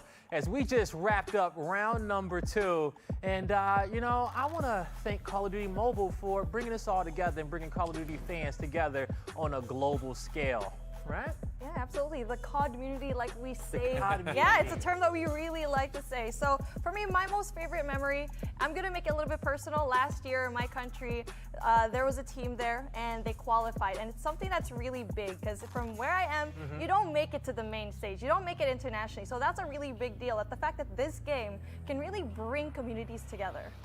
For me, I love a good Maven hype call. Even beyond that, I love a good Maven confusion call, which was that firing range team listed in from Worlds last year. Yeah. That chaos and absolute hectic warfare that we saw from start to finish, I think is probably one of my all-time favorites. I mean, it's just so iconic just listening to Maven and go, what did I just listen to? Hey, that's what we love Crazy Maven guy. for, right? We love him for all those calls. And now when it comes down to us breaking down round number 2, whew, it's a lot to dissect in because we saw our round 1 winners, Camille's and Tectonic, make it to the late game to lose a 1v2 in a one that they should not have lost. But why did they lose it? Because Sun was absolutely Unreal. shining on the map with the grapple, the SKS, the submachine gun. This is the 1v2 we were talking about. Look at him. He is about to style on him. Why did he go to the right of the tree, Shift? I don't know, man. That cannot happen. I mean, the SKS shots looked like they're going to be pretty errant, and that may have just cost Sun their life, but no, not the case. And then here, 1v2 at the end. You almost thought that Sun would do it again if it wasn't for that deployable cover at the end, given that small little status concussion. Maybe things would have been different, but in the end of it, hey, not bad overall. Second place finish with 9 kills. They actually tallied the most amount of points in the lobby, even though they didn't finish first. Yeah, they did tally them, but you know, at the end of the day, Novato, J-Love, let's give them a lot of love and credit because they are your round 2 victors. And with that being said, what are our overall results so far throughout rounds 1 and 2? Well, we're about to find out. You're going to still have Tectonic and Camille's at the top of the leaderboard with 10 kills and 115 point shift. Man, we are in a tight one here early. I mean, Tectonic Camille's, we obviously gave them credit for winning the first lobby. They did tally a handful of eliminations, Aliana in the second. But look how important the kills are at for our top 4 teams. 10 kills, 9, 9, and 11. And wouldn't you know it, all of those squads within 40 points of one another. That is just absolutely crazy. And this is what we keep saying. You need to be leveled. You need to be balanced. And even though that Tectonic wasn't in that top spot, they had enough kills. They had 45 in round number 2, just enough for them to still keep that number 1 spot. But slowly just climbing up, Sun with those 9 kills. They had more points than the top 1 team. Yeah, and that's wild, right? Off of just the kills there, you know? And he did a lot of it on his own because Bunny Fufu, he dropped a little bit early on in that lobby, and we just really saw that Sun montage across the board. Now, let's take a look at our most lethal players of round number 2. Novato plays first with the 3 kills. There you go, Sun in second with the 9 kills. and you're going to have Little B, who plays 5th with 4th. No surprise to see these 3 players at the top of the feed, but the big question is that can they stay consistent? Can they keep performing heading into round number 3? Because we are blazing through the tournament, folks. We're about to kick it off without no further ado. Casters, let's get it. Yeah, I'm interested because we're seeing now in the first 2 lobbies a couple of squads that either finished in 5th or just outside the top 5 that actually were in our top 3 total killers. So placement points, again, I keep going back to the conversation. How many kills versus what placement points do you need to secure yourself a win today? That's a part of the conversation. I haven't determined how important it's going to be, but it is something that we can at least find as a trend. And we saw it from Sun a while ago. You don't have to be number 1. You need to have that balance of either being the top 1 to top 5 spots, but to frag out as much as 9 kills. That will give you more points. The fact that they had more points than that top 1 squad. Yeah. A lot of these teams, like we saw a while ago, I think it was, Team 19, they were too passive. They were supposed to engage where they had the advantage of getting a lot of kills, but didn't do so, got eliminated in the process, and they didn't even position high enough. Holy Asylum drop, Batman. We've got 3, maybe 4 squads that are going to contest Asylum off the get-go, and 3 teams landing at Houseboat? That's a part of the map that I don't think I've ever seen. I'm kidding, I have, but I would never drop there. So we're going to have some really interesting interactions. This has been the stapled spot for Hawk's Nest and Vis, but they've gone uncontested largely every single round. That will not be the case coming into this 3rd game. 3 teams already in here. That's interesting because Houseboat doesn't usually have the best loot that you have. Exactly. So that's a good thing, though. We see here Squad 7, Gemini, and Bob Bao just going into the very edges of it. If they knew better, they should probably push towards the other side of the river just because they're not going to get anything from that particular round. Look, and here's the other thing. This is our team that just won the last lobby. And, you know, again, by points, they didn't win the lobby, if you want to call it that, but they still generated a lot of their current score off that 2nd lobby. They may not have the opportunity to go back-to-back here, though, pending how these interactions start to occur outside of this Houseboat River Village. So, man, it's going to be interesting, but it does at least look like Novato and J-Love are very aware off of their drop that, yeah, we're contested, so let's just take things slow. No need to rush. Godsley and Genos, they've been having a very hard time racking up the points, always just being in the middle of the map. Love TV, though. They have a really good spot here, so they should just ride off the win that they got a while ago in this particular matchup. But being in Houseboat, not quite sure if that's going to be the case, but here we go. Godsley, the BR bot, spots him, knows the footsteps, knows where's to look. I don't know if Godsley knows how imminent this threat is. He's now going to be able to be aware of this. Geno's a part of it, but already not. Now it's just on to Godsley, and he's going to get crossed up. No chance there. A combination of the Fennec coming into with a Cordite, I believe, there for Novato, able to find both, and that will be one of our 3 squads eliminated that dropped here on the Houseboat Island. AKA Botsley, that's why his name is basically like that. And if you want to push in like that, especially knowing that there's going to be a duo right below you, you really should be careful. And really just going in there without any defenses, that is why you are eliminated so early on in this game. But then that's a really good start for them. A really great read from Novato and J-Love TV. And so far, so good. B-Nate, on the other hand, having a really good stack on his weapon already. The mods are going to be in there. Even though it's only green, yes, it's only going to be the very beginning of the game, so they have a bunch of ways to go. 4 teams in Asylum.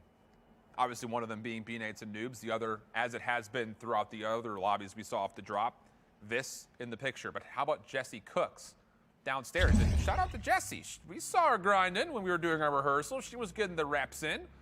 So let's see what her and Resume may be able to do from this position on the first floor.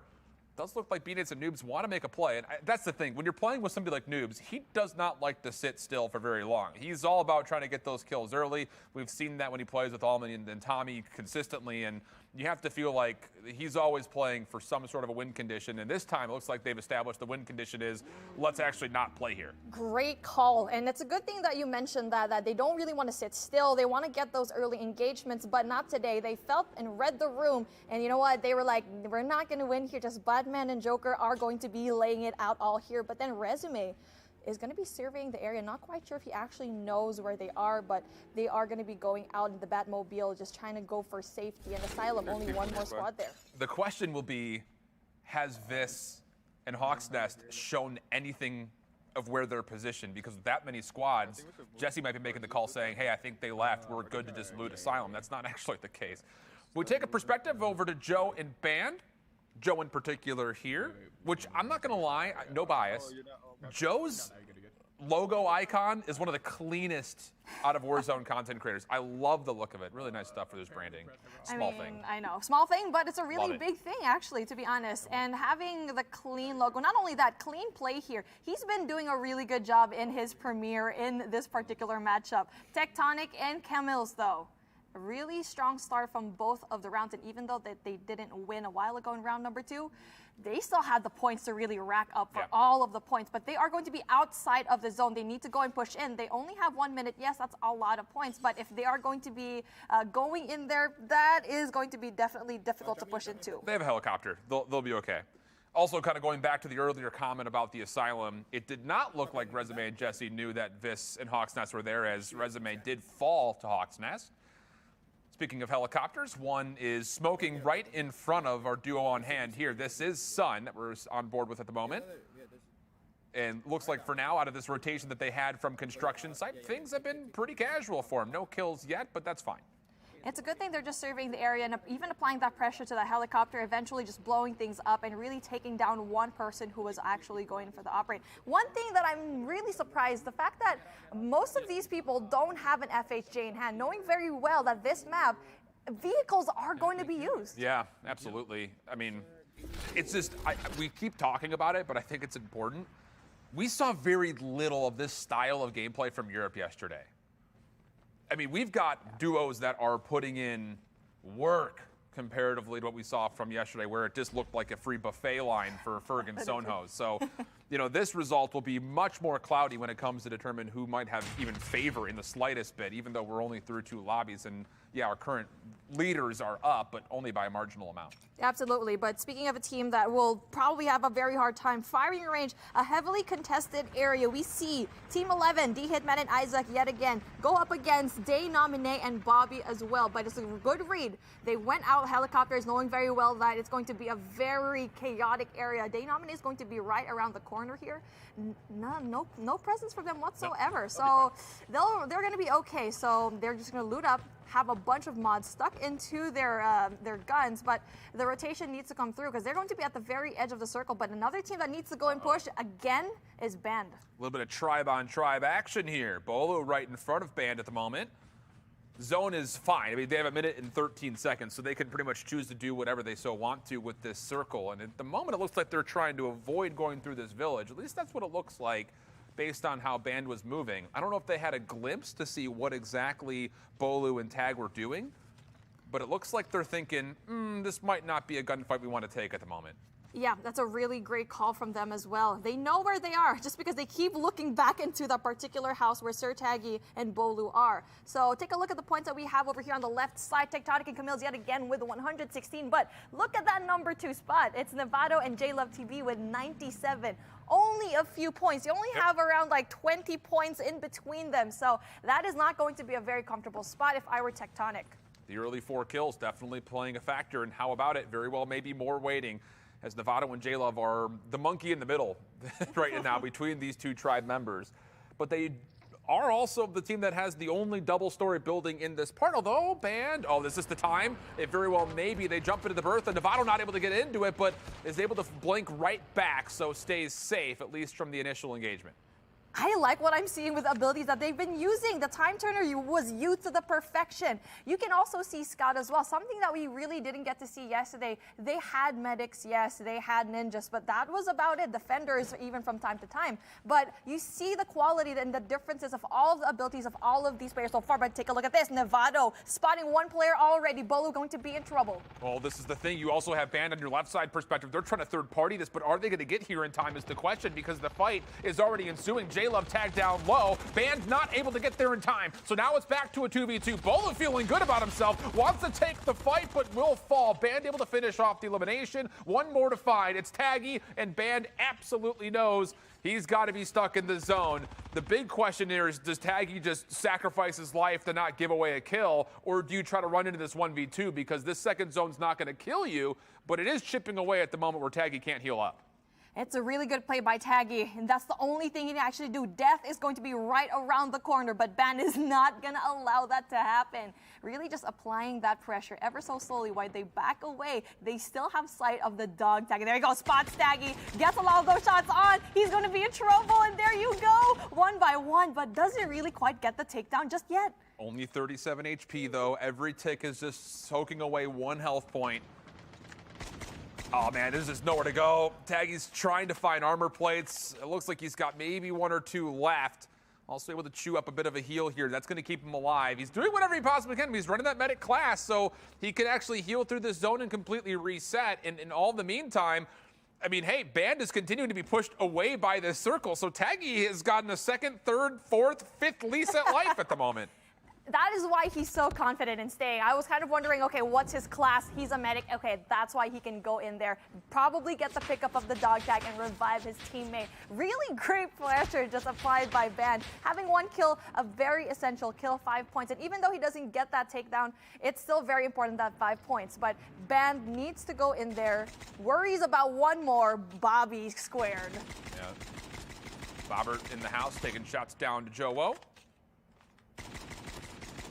Oh, there we go. Finally get the break and also the down. So Bobby's able to showcase a little bit of joint action here. Our casting buddy able to lock down some clean shots and an opportunity here for B Squared to maybe just push out and finish. But nearby, Bolu's in the opposite house. So this is, again, a 3-way party happening just on the outside portion of the zone. Bolu gets another chance at life. Taggy was able to go in there for the revival flight, but the really bad thing about Bolu is that he's not going to have the best guns to actually go in there for the fight. It's going to be, again and again, 8 versus 6 versus 5, 5 and 6, always going along against each other, the brothers of Tribe, and just like that, it's going to be another chaotic play, and then another team is actually going to go in there, Team 13, Tectonic and Camille's. Their helicopter got destroyed, I think, as they were trying to rotate in, so they're now all of a sudden thrown into the mix like they're para-dropped into NAM. So you've got 3 teams immediately on top of one another, but nearby is the 4th, but Bobby able to come through, find Tectonic cleanly, and I'm sure Bobby's saying pro player, by the way, but Camille's able to respond, find at least a knock for some sort of a trade, and it does allow Camille's a chance to pick up the dog tag and then just get out of here. So this isn't as chaotic as I thought it would be, just because you see Band is going to be outside, not wanting to take that fight. Really great read from Band so far, knowing very well not to engage a fight that he won't win. 20 seconds left on the clock right now, as the zone is going to be going from the 3rd to the 4th. Camille's needs to go in there for the rival flight. It's a good thing that we get to see that, really not engaging, knowing very well there's 2 other duos right in the horizon. In the Mexican standoff that's going to be happening between Team 6 and Team 8 in this little outskirt village, could be a very difficult one to navigate just because the zone is going to force both of those squads to move. So we'll see how that all unfolds. And at the moment, Tectonic is still floating around that village. There's no way he re-lands on his loot. Surely not. I mean, it's Tectonic. It's very possible for a very talented player like that to really just pick up all of the places where he actually going left off. So you see here, the zone is finally going to be closing in on them very slowly. We didn't really get to see much of an engagement as what we thought there would be. We can see there a very fly passerby by the helicopter right now. And you see here the split coming through. Team 7 is going to be in a very, yeah, exactly. Gemini and Bo doesn't really quite to get that information. Oh, but he does have the deployable cover. That's going to allow him a chance to at least fight back. If only maybe marginally. He's only got long-range weapons. This advanced scope is going to be difficult to lock in, and Gemini will run up, find the kill and the elimination, leaving now just Tectonic by himself to try to find some ground to work with, because I still think he's flying in. He's just floating above all of this action at the moment. Yeah, that's going to be very unfortunate, and that's why you need a secondary weapon that you can use for close range. Yes, the SKS is going to work out into mid-long range, but in situations like that, switch out to your secondary and just try to win that gunfight. But another team that has been a little bit quiet here so far with 0 kills is Galadon, really just applying that pressure with his K9 unit. We keep seeing on the left side of the screen that he keeps deploying that, and it's a good thing. It's how to chase away all of the enemies if you want to go and push on the other end. Tectonic is in the shadow of Galadon and Jokesta, literally following in their footsteps, just trying to stay alive and saying, yeah, you're safe from behind. Don't worry about it. Don't look back here. I won't stab you in the back. No, I'll stab you in the front. Promise knowing I won't. Tectonic, though, he's going to be definitely aggressive, but not this time, just because he just dropped in, so he doesn't have a lot of weapons here so far. But here we go, Hitman is going to be getting a lot of these shots knocked down by Bolu, getting another life, and not only that, applying that pressure to every single team that he comes across. But Isaac does finish off Bolu, so the revive very well could be in the mix. Take a look at where our final circle will preside, just outside of Array, which is where this gunfight had just occurred. Also keep in mind that bottom right-hand side still holds Team 5 and now Team 7, which that's Gemini and Bo, who just cleaned up one. Tectonic's still happy to just play a little bit of a ring rat at the moment, staying on the outside. Little B, Envoy, and the same building complex as B-Nates and Noobs. That could be a potential interesting engagement here. And it looks like Envoy and Co are just going to say, nope, not interested. We'll get to the zone first. You guys have a fun time rotating. Really great call from all of these teams here so far. I like what I'm seeing here. Teams not engaging, and that is a good thing. Being passive, trying to play safely into the zone, that is going to be something that's important in this particular round. And that's why we keep seeing players being brought back to life over and over. I think this is the most we've seen here so far. Here we go, the Bobby's up top. Triz, NORAD, able to at least knock and eliminate one. That's Bobby Poff who goes down. So now it's just down to Bobby Plays. That's not going to get confusing at all.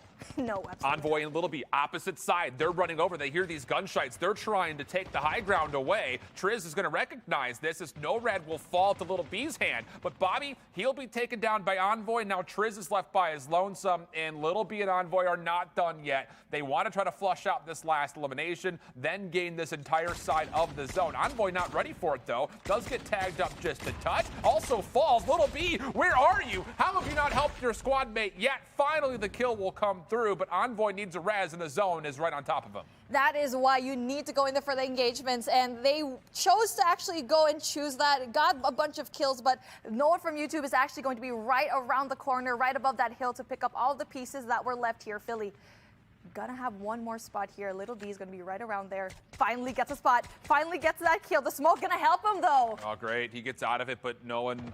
They're going to push right on into this. Little B tagged, armor broken. One more shot will do it, and there it is. 6 teams, now down to 5 as Tectonic removes Band from the picture. Isaac's just floating. He's saying, I'm looking for a top 5 placement. Thank you very much if you give it to me for free. But his helicopter will be deleted, and now he's got to float on down into the midst of what is an absolute chaotic war zone.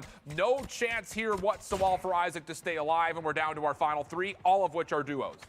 Noah from YouTube having really great late gameplay plays. And with the kills that we see here, that is going to be really great. I thought they were actually out of the game just because he was out a while ago, but the pickups that we see, the heals, the revives are going to be absolutely key in this particular game. But the push needs to go in here as 19 seconds left on the clock as the 5th zone going into the 6th is going to ensue. 2 squads, 3 players left here on top of this hill.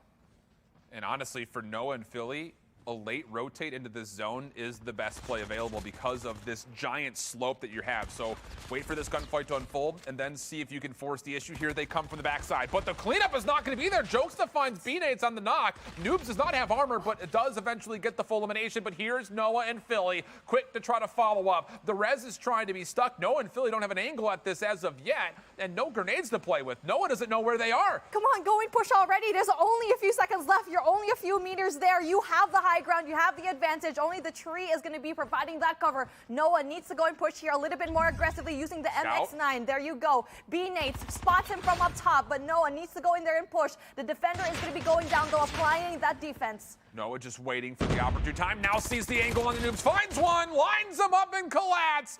Doubles down, and that's 4 kills tallied for Noah to finish off the game. Your lobby 3 winners. Aliana's pit from the start. Noah and Philly riding up the leaderboard with a great game there. We'll tally it. Look at game 4 when we come back.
In case you may have missed it, we're just over halfway, but this is a look at the total prize pool that we have. $100,000 broken up really just between the top 22 of our top 25 squads. $30,000 for first.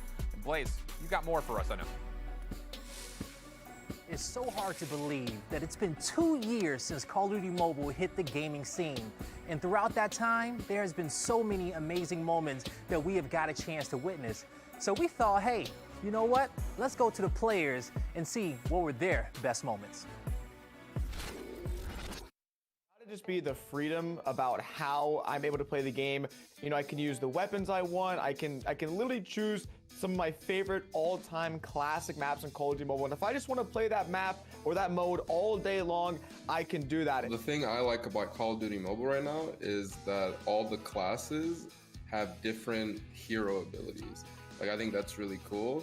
And I like the fact that the perks upgrade the weapons, they make them feel different, and I love just how big the map is. It's really cool. It looks huge, it feels huge, and it's fun.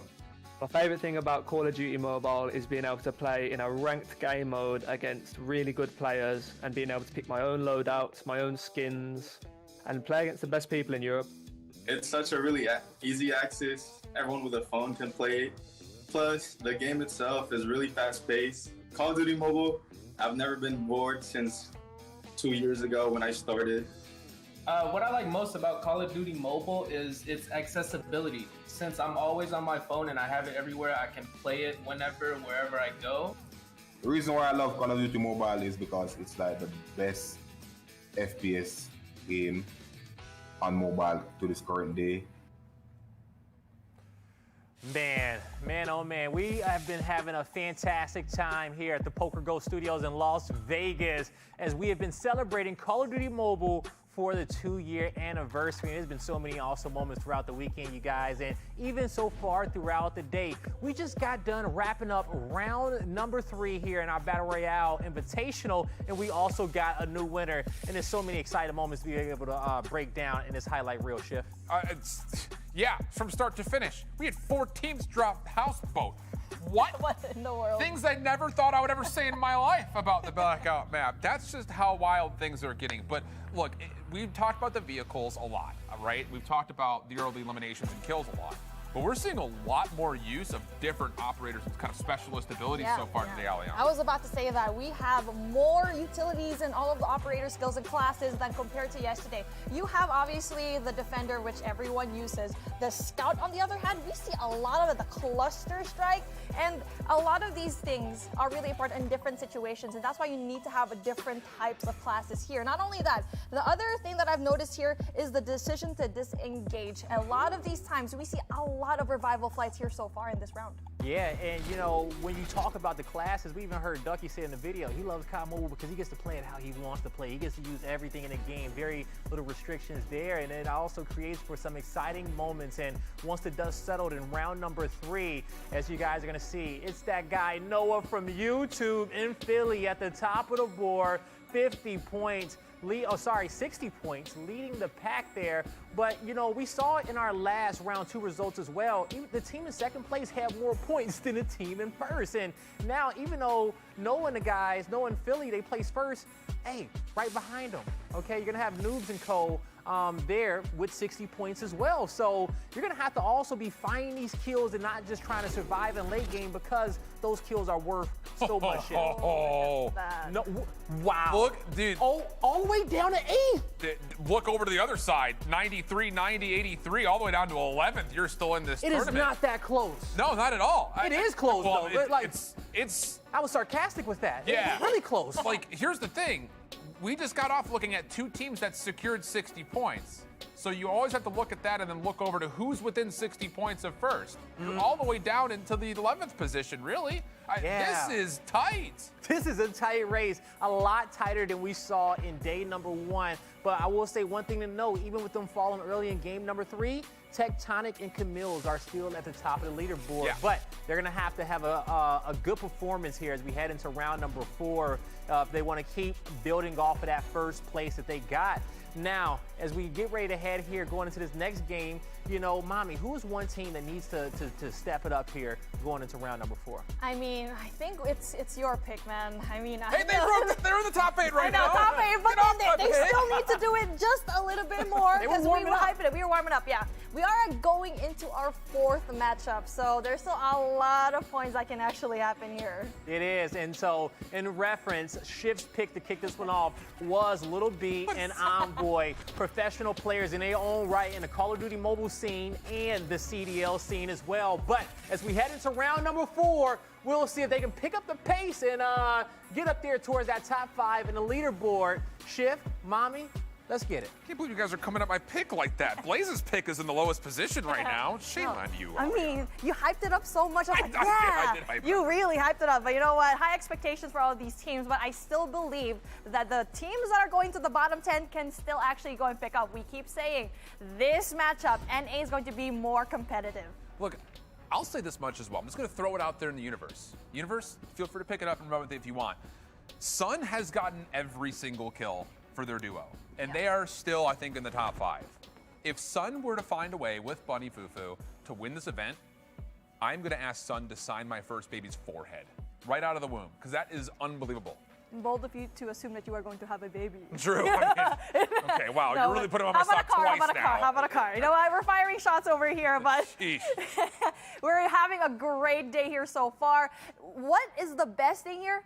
We don't see another win from the same duo. Yeah, no one's That is repeated yet, definitely yeah. something very impressive for me here so far. But construction side, 2 teams already. It's going to be Godsley and Sun. But judging what we saw a while ago, Sun has been doing such a great job in the engagement. And Noah, on the other hand, doing a good job, going to be far away. But it's Godsley that he needs to pick it up. And it'd be interesting, because obviously Sun knows that there's another duo nearby, but Sun is opting to actually play this aggressively. I was going to say maybe not play all that aggressively, and then that puts you kind of on the back foot due to the fact that you don't even have all your armor plates. But this position with the grapple, we saw 0 grapple play yesterday. Sun has been magical with it. There's team number 1. Genos, how you doing down there? Would you like a couple of bolts to eat on? Yeah, maybe. Godsley, you're next one up. The 1v2s from Sun have been unbelievable thus far. And from this position, Godsley's got no idea that Sun's up top here. And here we go. We need to see Sun actually go in for the infiltration. And there you go. Unreal. Godsley goes down. Genos is going to be in there just by 1 second. Flies away into safety. But it's Sun always with the aggression, bringing down all of the kills. You do not want Sun to be right behind you. Unbelievable play from Sun.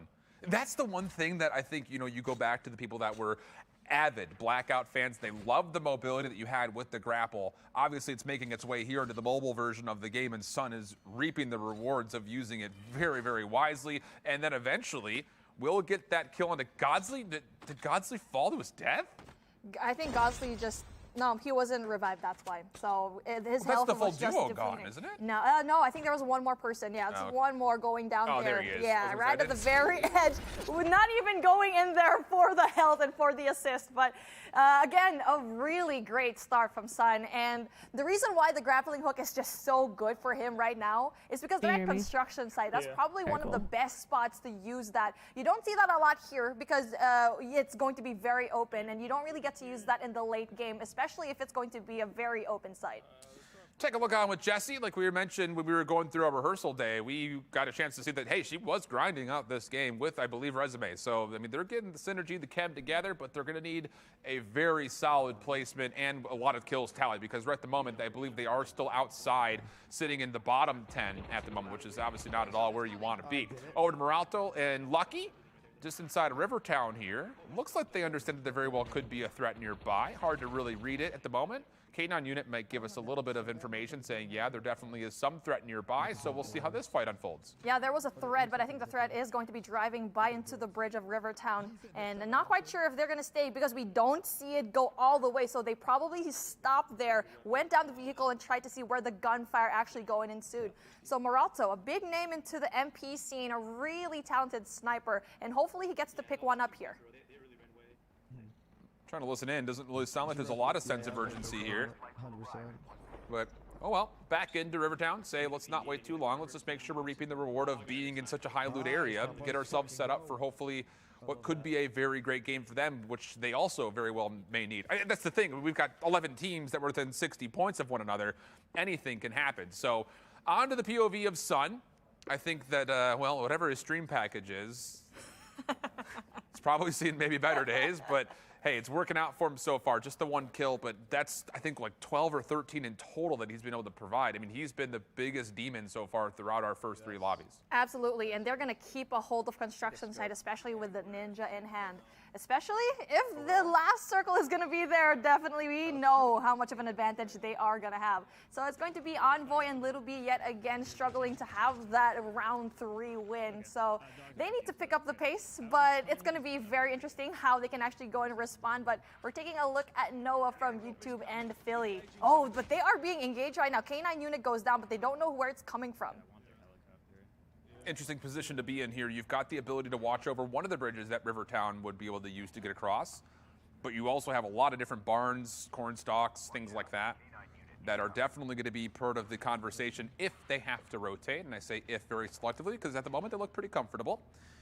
So it's just down to playing this position. And this is the other thing to keep in mind. The team that finished in 7th or 8th last game tallied 6 or 7 kills, and they were only, I mean, the top score was 60, they pulled 50. So, I mean, we talk about the value that eliminations come in. They're huge, and that could be maybe the difference maker for this entire tournament today. Yeah, they've been making really good plays here so far, not really having and dropping the ball. They had that 1 win from that last round. Yes, that is going to be very important. And the fact that they also have a bunch of kills, placing high enough to really get those points and racking up and just getting into that 2nd position. So they're getting into Big Bertha. They want to go and push in. They also have all the chip terminals down already, going in for that airdrop as well. But then Yannick's going down AK-47 already. Kyle's trying to get away. The zone is also going to force another team in. That's Band and Jowo that are coming in for maybe a 3rd party, and Kyle's not dying. He's able to stay alive through a number of the reloads. He's still up, in fact, and he finds Gemini. What has happened here? Kyle playing the finesse game. Here come Band and Jowo, and they might find 2, if not 3 free kills. Band gets the first. I don't think Bo has recognized that. Wait a second. There's another team here, and he will also fall. So, oh, weird engagement going out by Diner. But it really is tallied up nicely for Band and Jowo, who are still fighting for a top 5 spot. It was Botbo's fault for not engaging. I don't know why there was reluctance. The guy had half a second to go in there, but Bunner's getting a really big kill using the vehicle to their advantage. But let's take a look at what's happened over here. It was Botbo's call to actually go and kill Kyle while he had half a second to go up that window. You're vulnerable when you're going inside that building like that, but instead they still went around the corner. Jesse or Resume? Still alive in between this, or is this them floating in? I think it's could be floating, could be a glitch. It happens. Yeah, I was about to say, sometimes. I didn't see Team 21 as a part of that initially, and I thought I was just, my old age was showing itself. But no, I think sanity is good for now. Yeah, for now, Moralto as well, having 0 kills. They've been having a very so-so game here so far, and being the poltergeist that they are, you're still visible somehow. I feel like a poltergeist is not really small glimmer. Yeah, you still get to see the outline, so you don't really get to see this class being used a lot just because of how much you can actually still see the player. So we see here, Path and Corey going to be in the very side here. Noah gets a kill, gets rid of Resume. That's a really good start. Lucky on the other building, Moralto sliding across. Do they know that there's another team across the way? Resume and Jesse in the kill feed, fully eliminated. Noah able to tally up both of those kills. And yeah, Moralto is going to be able to throw some concussions on in. Not able to fully connect those. So Lucky and Moralto will just be waiting for now. And again, the circle is fine. They could stay here. There's no reason for them to move if they don't want to. And it looks like actually with the gas grenade and the other utility being tossed, Corey and Path are going to back away, play a different building. They're going to go over to ammo instead. The cluster and Nova, that was a little bit of waste there, not knowing where they were, and they were able to go and reposition themselves. Path and Corey just trying to chase away into safety. Rivertown yet again is going to be another point. We get to see another squad here. And I think that was the team that we were waiting for a while ago. So it's a good thing that they just stayed put. But at this point, it is going to be a very tricky spot, especially if the zone is going to be closing in on you. 0 already. Second going into the 3rd. Path having a really nice sight line here, going up on top, and that's one you need to get. There goes Shamu's going to be spotted though. I don't think Path meant to go back down onto the roof. Sees Lucky up top, shots come through, just tags the armor for now. Shamu stays alive, re-armors up. Moralto still holding the position to his left, but is getting tagged up from, I believe, that should be his teammate. I'm pretty positive right there that would be Corey who's starting to throw in some shots. So now at least the threat has been established between both these two teams, and it comes down to what happens next as they both try to fight rooftop to rooftop.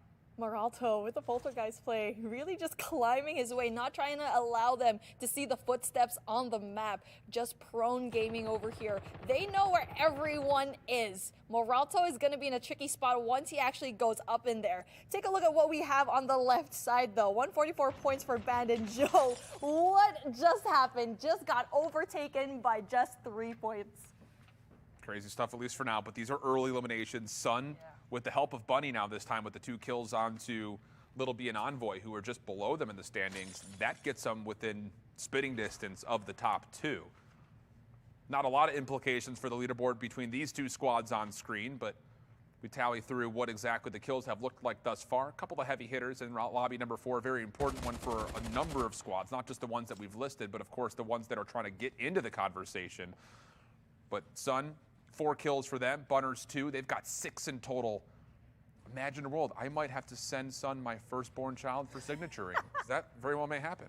Yeah, I hope to see that. Picks or didn't really happen. So Sun already with 4. Then they had to go away from construction site because it wasn't going to be in their favor going into that circle. So it's a really great thing to see that they're just pushing into, probably into the purple hex that we see here on the map. If you guys didn't know what that was, it is going to be your loadout, your personal loadout. That's going to be definitely an advantage. They do have a car on their side just in case they need to push. Like in this matchup, it's always a big deal to have a vehicle with you. Yeah, this is a really interesting next circle.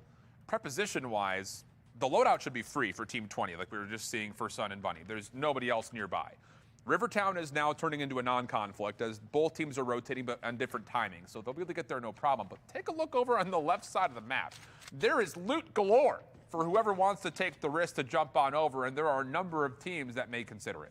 But then you can see here, it's going to be Moralto's team that's going to try to push out away from the conversation. So not quite sure if that's the best thing to do. I think either Path or either duos had the upper hand, and they're not going to get points. That's the reality of the situation. We saw it a while ago from Ducky and Carbon Finn that they didn't get a lot of these kills, played a little bit too passively, eventually not getting points and placement as well. So it's a good thing for Moralto. They are going to go into, I think they wanted to go to the purple hex. Hopefully it's going to be really worth it for them. Into this conversation happening over towards firing range. Seems like it's a one-sided conversation as Noobs has already fallen, leaving just his teammate left to try to work through Philly and Noah. B-Nate's the subject of that conversation, but there's really not much you could do here. The zone is right up against your back, so you're in a pretty solid spot just to stay alive. The thing is you just don't want to get caught off guard and finish in 15th place, which is how many total squads we have. So you kind of have to make a choice here for B-Nates. Do you try to risk rotating away from this to play for placement late? Or do you want to maybe try to get this tag while Revival is still in play and then maybe threaten the ability to be overwhelmed by Noah and Philly a bit sooner? Oh, here we go. We finally get to see the engagement right now. Moralto actually went out there to try to avoid the confrontation, but they are met again by Butters right now and Sun.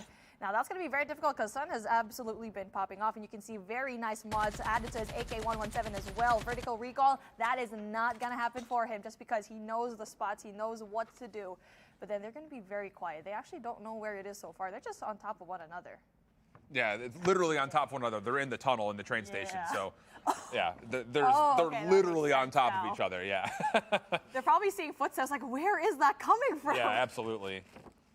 But for now, here's the thing that you kind of have to risk and gamble a little bit with where this circle is. There is enough position on both sides of the train tracks that you would be thinking, hey, we're in a really good spot, at least for now. The conversation that would have to happen is if the circle takes firing range out of the picture, then Sun's team is in a great spot. If it goes towards firing range, though, then Sun's team is the last team to rotate, and they're in a really bad spot. So it's really nothing you can do besides just wait and play the 50-50. Yeah, the 50-50 spot definitely going to come into play later, but it's going to be Noah and Philly right on top, having a really great sight line for all of it. Exactly. It's crazy how there's going to be 4 teams yet again, and Noah really likes to have that spot, but take a look at this. Tectonic throwing that cluster, getting that information, knowing very well that someone is going to be right below them, throwing the shots. It's going to be Team 25. It's Jokes and Galadon already. Best believe that we can see here the takedown finally happening with Tectonic. Full kill will be there. but loses a teammate. Now team 25 shots coming through. That's Jokesta and actually Galadon. So it's just Galadon, the last one left. K9 unit will come through. Tectonic makes things safe. Capital D : someone call PETA. But there is still another team that's a part of this. You've got B-Nates and Noobs, just B-Nates, I believe now, who is able to get out of firing range and is in the picture in some ways. So Tectonic still finding himself a 1v1 with Galadon, wants to take it, but isn't 100% sure how this rotation around the barn is going.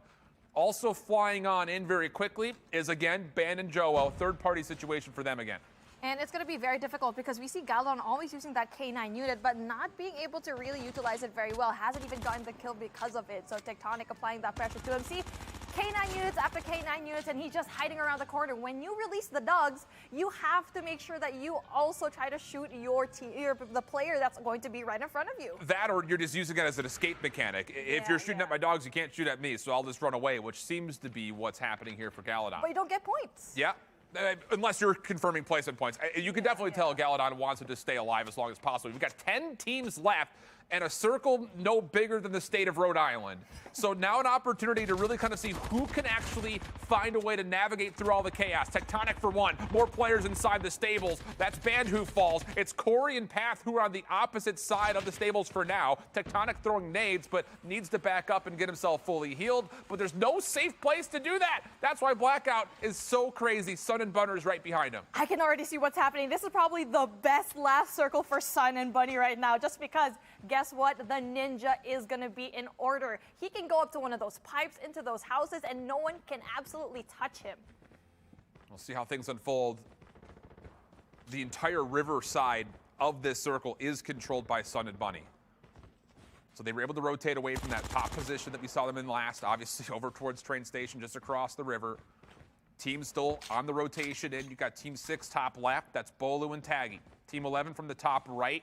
That's going to be Hitman and Iceman Isaac as a full duo. And then Corey and Path find themselves right in the middle of all of it. And they may have gotten a read on Iceman and Isaac because they're making their play over this way. But Corey, he hasn't seen it on the backside of the silos. So Hitman and Iceman Isaac will know that there's definitely a threat. Barricade goes down. Oh, there you go. Player trying to move on in, and that will be a knock. Path will fall. Corey trying to get the 1v2, but he's not able to quite navigate it well. Team 20 quickly trying to rotate for a third party. Sun and Bunny try to get into the conversation. That was so unfortunate. The defender went for the flash, but then wasn't able to get all of those kills. Isaac already doing such a great job, and Hitman goes down already. Psychosis goes down as well. Sun's going to be right behind him and was killed. That is absolutely heartless. Like the skin that was attached here in MX9, he can just ninja on top of a building and he can just take down everyone here. Bolu, on the other hand, getting equipped already, getting a lot of these points. Really good mods for him so far. Lateral recoil is going to be absolutely great for him. That's going to be a really good start. They just need to be a little bit more quiet as all of these teams are going to push into the late circle. This river side of the zone has been very bountiful for Sun and Bunny. They've been able to freely rotate with that small little defilade off the slope to go towards the river. Tectonic, speaking of a little bit of a waterway, he's found himself the irrigation channel. Can use this only a little bit longer, now has to move. Sees Bolu at range, trigger discipline for now. Way up top, Sun's gotten all the way towards the high ground. And oh boy, that is not at all what you want to see if you're an opponent. Player all the way at the top level, getting just free shots in at you. Tectonic still trying to finesse, find himself some real estate. And wait a second, Taggy and Bolu didn't get into the zone in time. They were the team right behind him. Tectonic is still alive, but Sun from the top of the silo has a free look at this. As soon as that smoke dissipates, Tectonic not able to fall. He's still alive. What?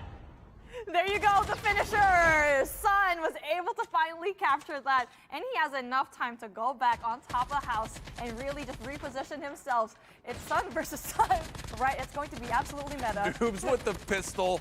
Try as you will, nowhere to go. And what a game from Sun and Bunny. I think I saw 12 kills, which would be the highest kill value we've seen so far. And what a time to do it through game number 4. Sun and Bunny win. We've got one more game to go when we come back.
Ladies and gentlemen, welcome back to the Call of Duty Mobile Battle Royale Worlds Invitational as we are watching some of the best duos in North America battle it out. And this weekend is turning out to be one of our favorite moments in COD Mobile. But when it comes down to the moments in history, well, we definitely got a lot to talk about because there has been a bunch.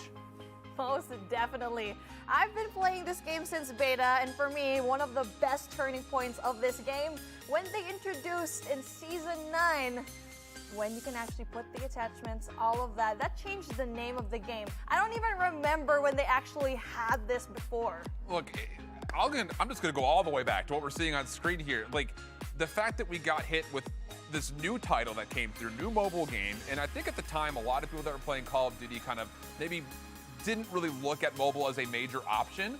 But when you tell people that, hey, all your favorite maps from BO2 are in, maps from MW2 are in, Rust gets back into the picture, that'll sell any COD fan, and it definitely did.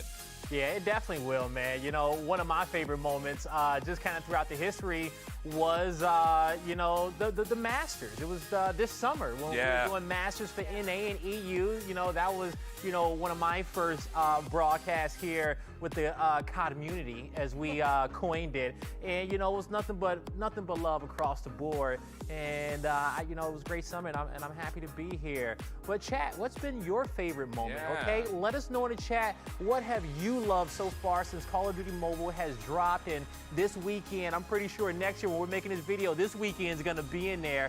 But also, let's not forget, Stage 5 is right around the corner, and that is going to be historic. It's going to be monumental. The best of the best teams in the world about to go at it. Woo-hoo! You don't want to miss out on that one.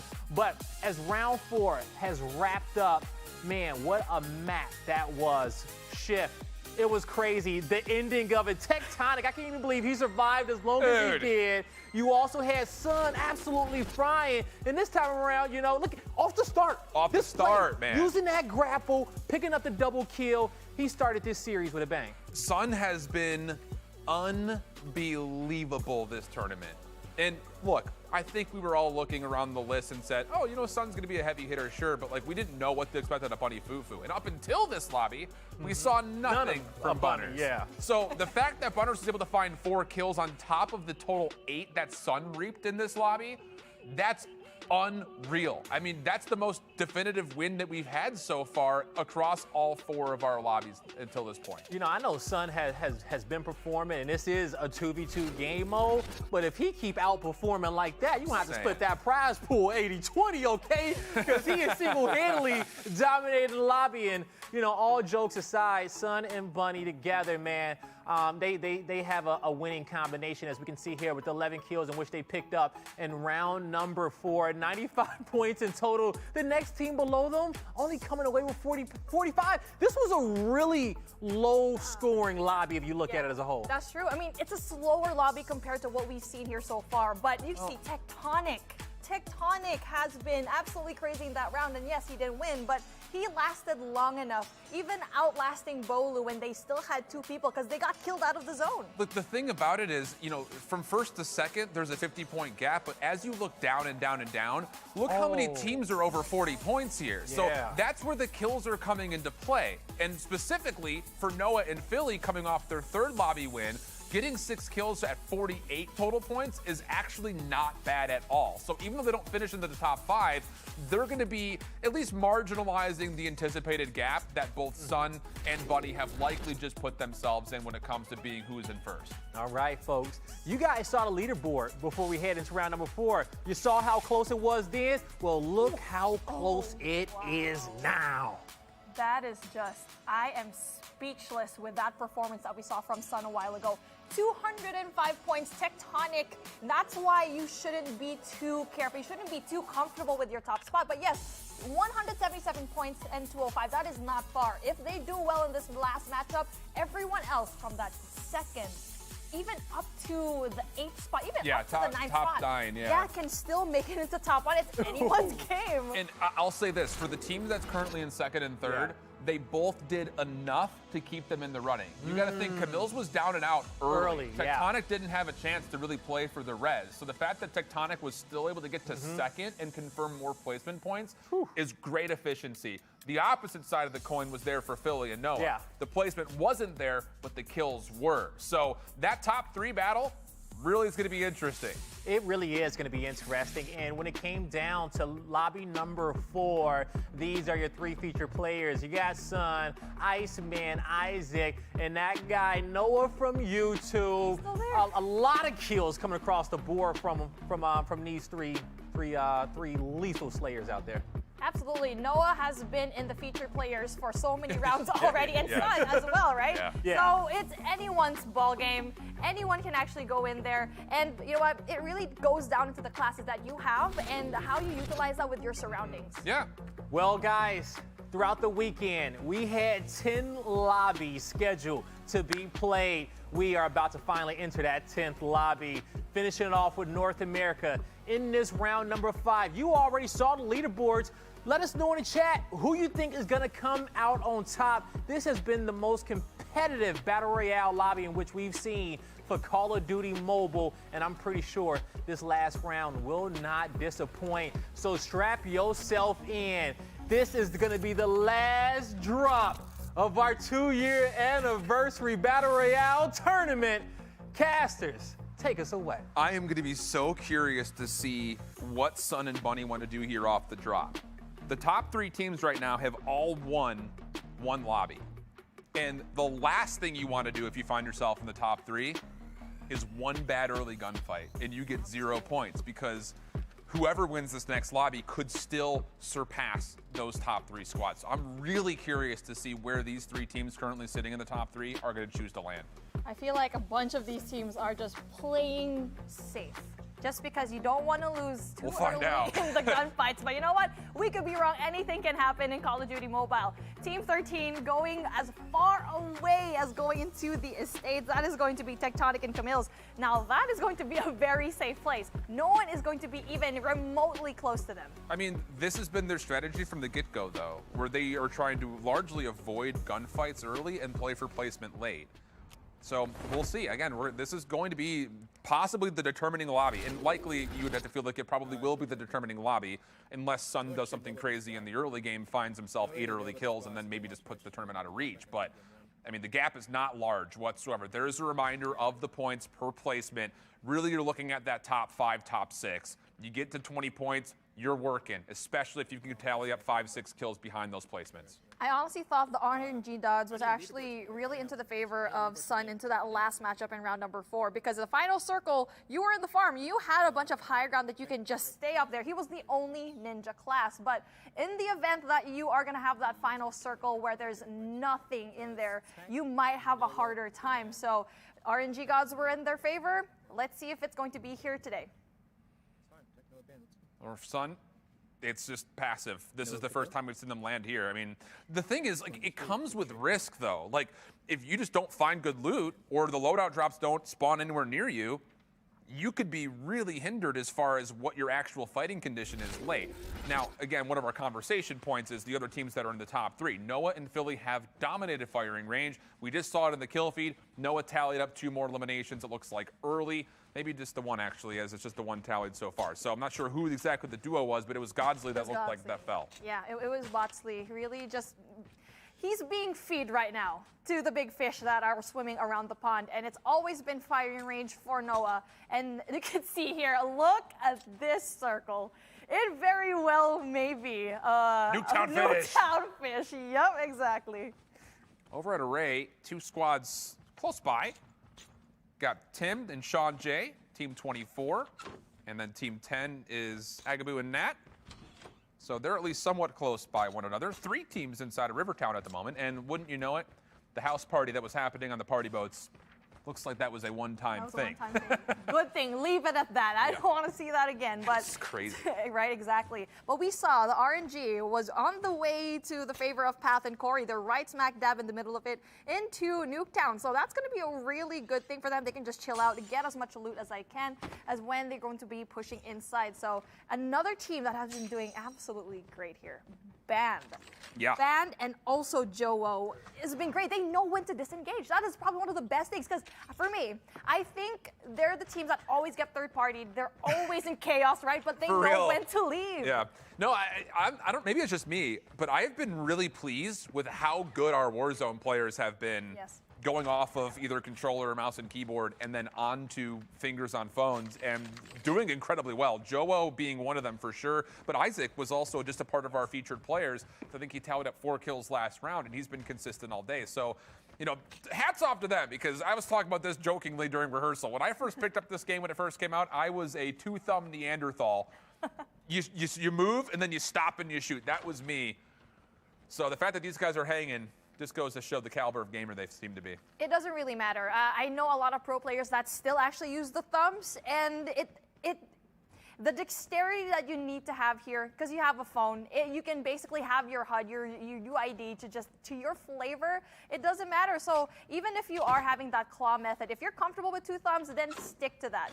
So again, another thing that is going to be very great for this team. They're so passive right now. Yeah. Absolutely. The thing about it is you have to think about it. Maybe we have a chance in the later stages to kind of tally what the leaderboard is going to be looking like when kills start to get put together, because the gap may be enough for Sun and Bunners to say, hey, if we secure a top 3 position, we could be great. Because again, top 3 gives you 26. So if the gap is around, if not at around the 20-point margin, who knows? Maybe playing for the positioning here and not needing the kills could be big. We jump over very quickly to Philly's perspective. Able to clean things up. That was Geno's. It was Godsley's teammate that had ran away from the fight at firing range when it initially had happened. Yeah, so this is what we didn't get to see a while ago, but in the kill feed. So again, very passive. Like no one is going to be right beside them, but it's a good thing because the helicopter is going to be right above them. So if they need to go into the circle, they have it down. Not only that, they get the loot in every single one of these buildings where they've already been stacked up. You can see that SKS already having a legendary mod attached to it. So that's going to be very impressive into the late game. Speaking of one of our Warzone players, here is Joe. And this looks like it's been pretty free for them so far. Casually just checking out to see what the loadout looks like, what you want to do with your storage and all that here by APAC, which looks like it's, again, towards the middle of the zone at the moment. We feel like this is going to continue to push further and further west based on what we saw, but it's still early, obviously. So we'll see what happens with this next upcoming circle, because if it starts to pull towards Nuketown, then we start talking about when do you rotate. And let's be honest, I think both of us are going to sit there and say sooner rather than later would be preferred. Yes, you need to go there early. And judging and reading the room, looking at how many people are still alive, everyone is playing so passively because you have 10 duos that can make it and get that 30 grand. It's absolutely crazy. I didn't even think it would be this close. Maybe like 3 or 4 teams, but no, it's 10. Well, a little bit of looting going on right now, but watch out for Team 14. It's B-Nates and Noobs that are on the way in, and depending on how they're positioned, they could be on the high ground. Here comes B-Nates flying forward, jumps right out, wants to take the gunfight. Bandit Joe look like they're handling it at least okay for now, but B-Nate's able to find one. Where's Noobs? Noobs is not a part of this. Here he's finally behind cover. B-Nates will fall for now. 1v1, Noobs on Bandit. Here comes Noobs, and no one was surprised, but Band says, this is my game! What do you think you're doing? This is mobile, brother! Although, Noobs fighting back, but eventually finished. And now all of a sudden, the Bobbies are surveying the scene, and they're going to grab some high ground and try to finish off Band. That was just unfortunate to see. They just entered into their own deathbed. They just laid themselves and tucked in and said goodbye. Band, really great response here so far, but then they need to worry about everyone else that's going to be up and top. The Bobbies really want to go and engage. This is a great read, Band, with this vehicle, trying to get away from the battle. That is a great call, but there you go. The one person that he has the dog tags, he can actually just go away in safety. That is clutch. Because Joe and Band are still in the picture, if not maybe a little bit outside the top 3 conversation. There's a lot of money to be traded hands as you find yourself near the top 5. So an extra opportunity for Band to continue to play for placement and, like you mentioned, bring his teammate back for some kill potential. But, he's rotated right into Nat.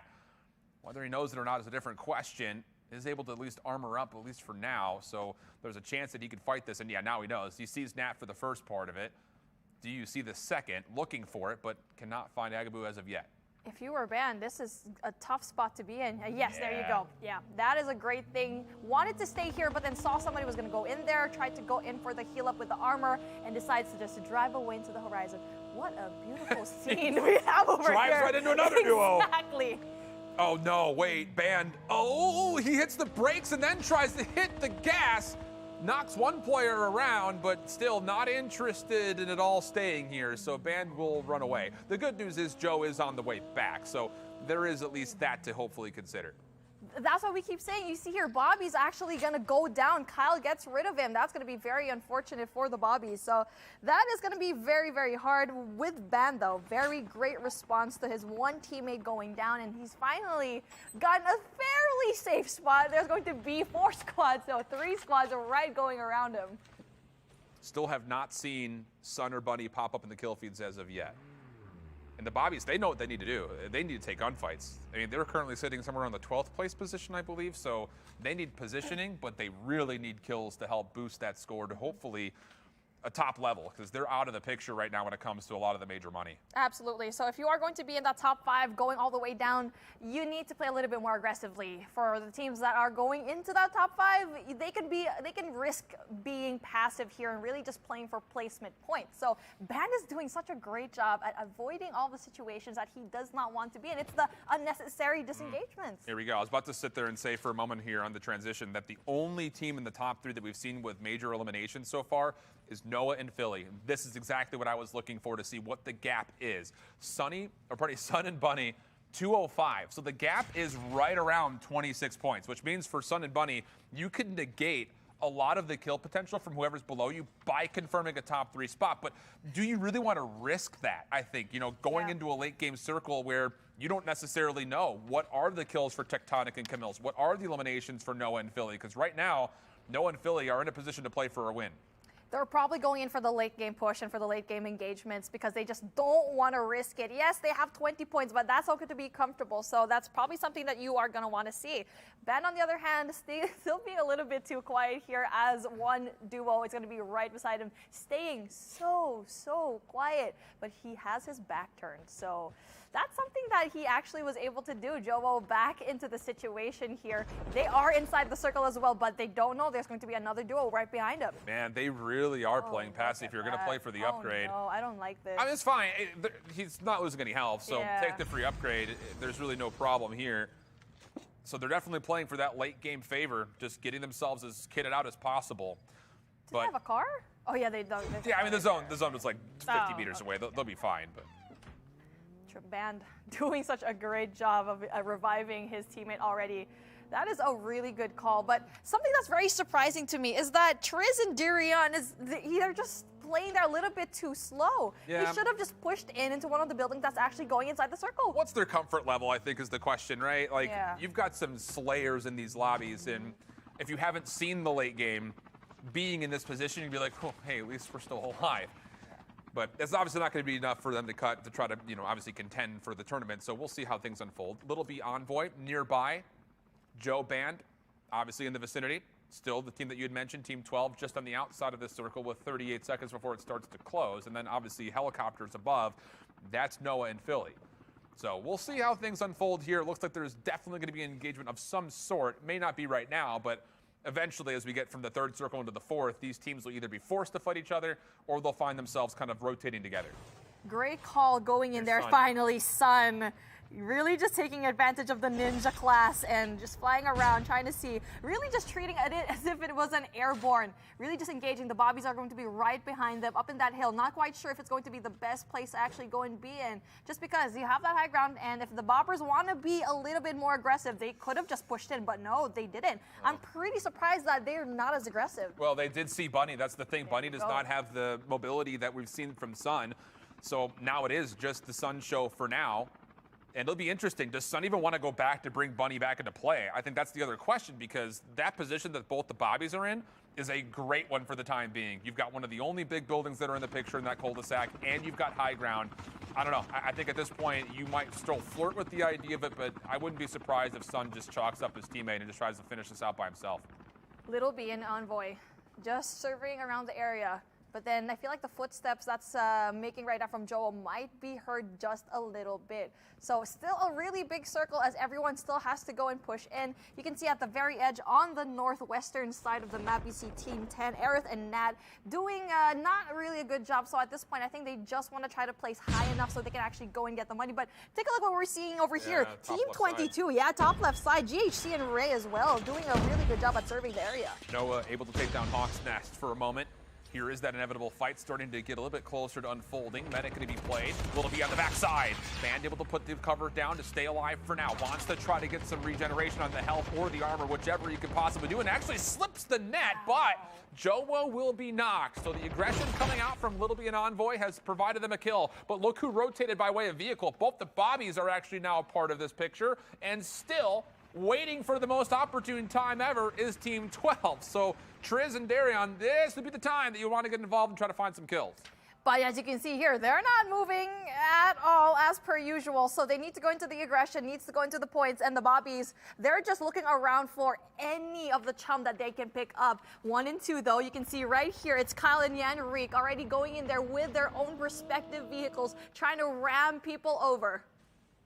8 eliminations from Noah and Philly, but still only 15th position. At this point, if you're Noah and Philly, you have to be sitting here saying, let's stay alive. We may have just done enough. And look at the tally, 8 total kills, 213 points. They're currently in first. Sun and Bunny have nothing, and there is another elimination that's been confirmed.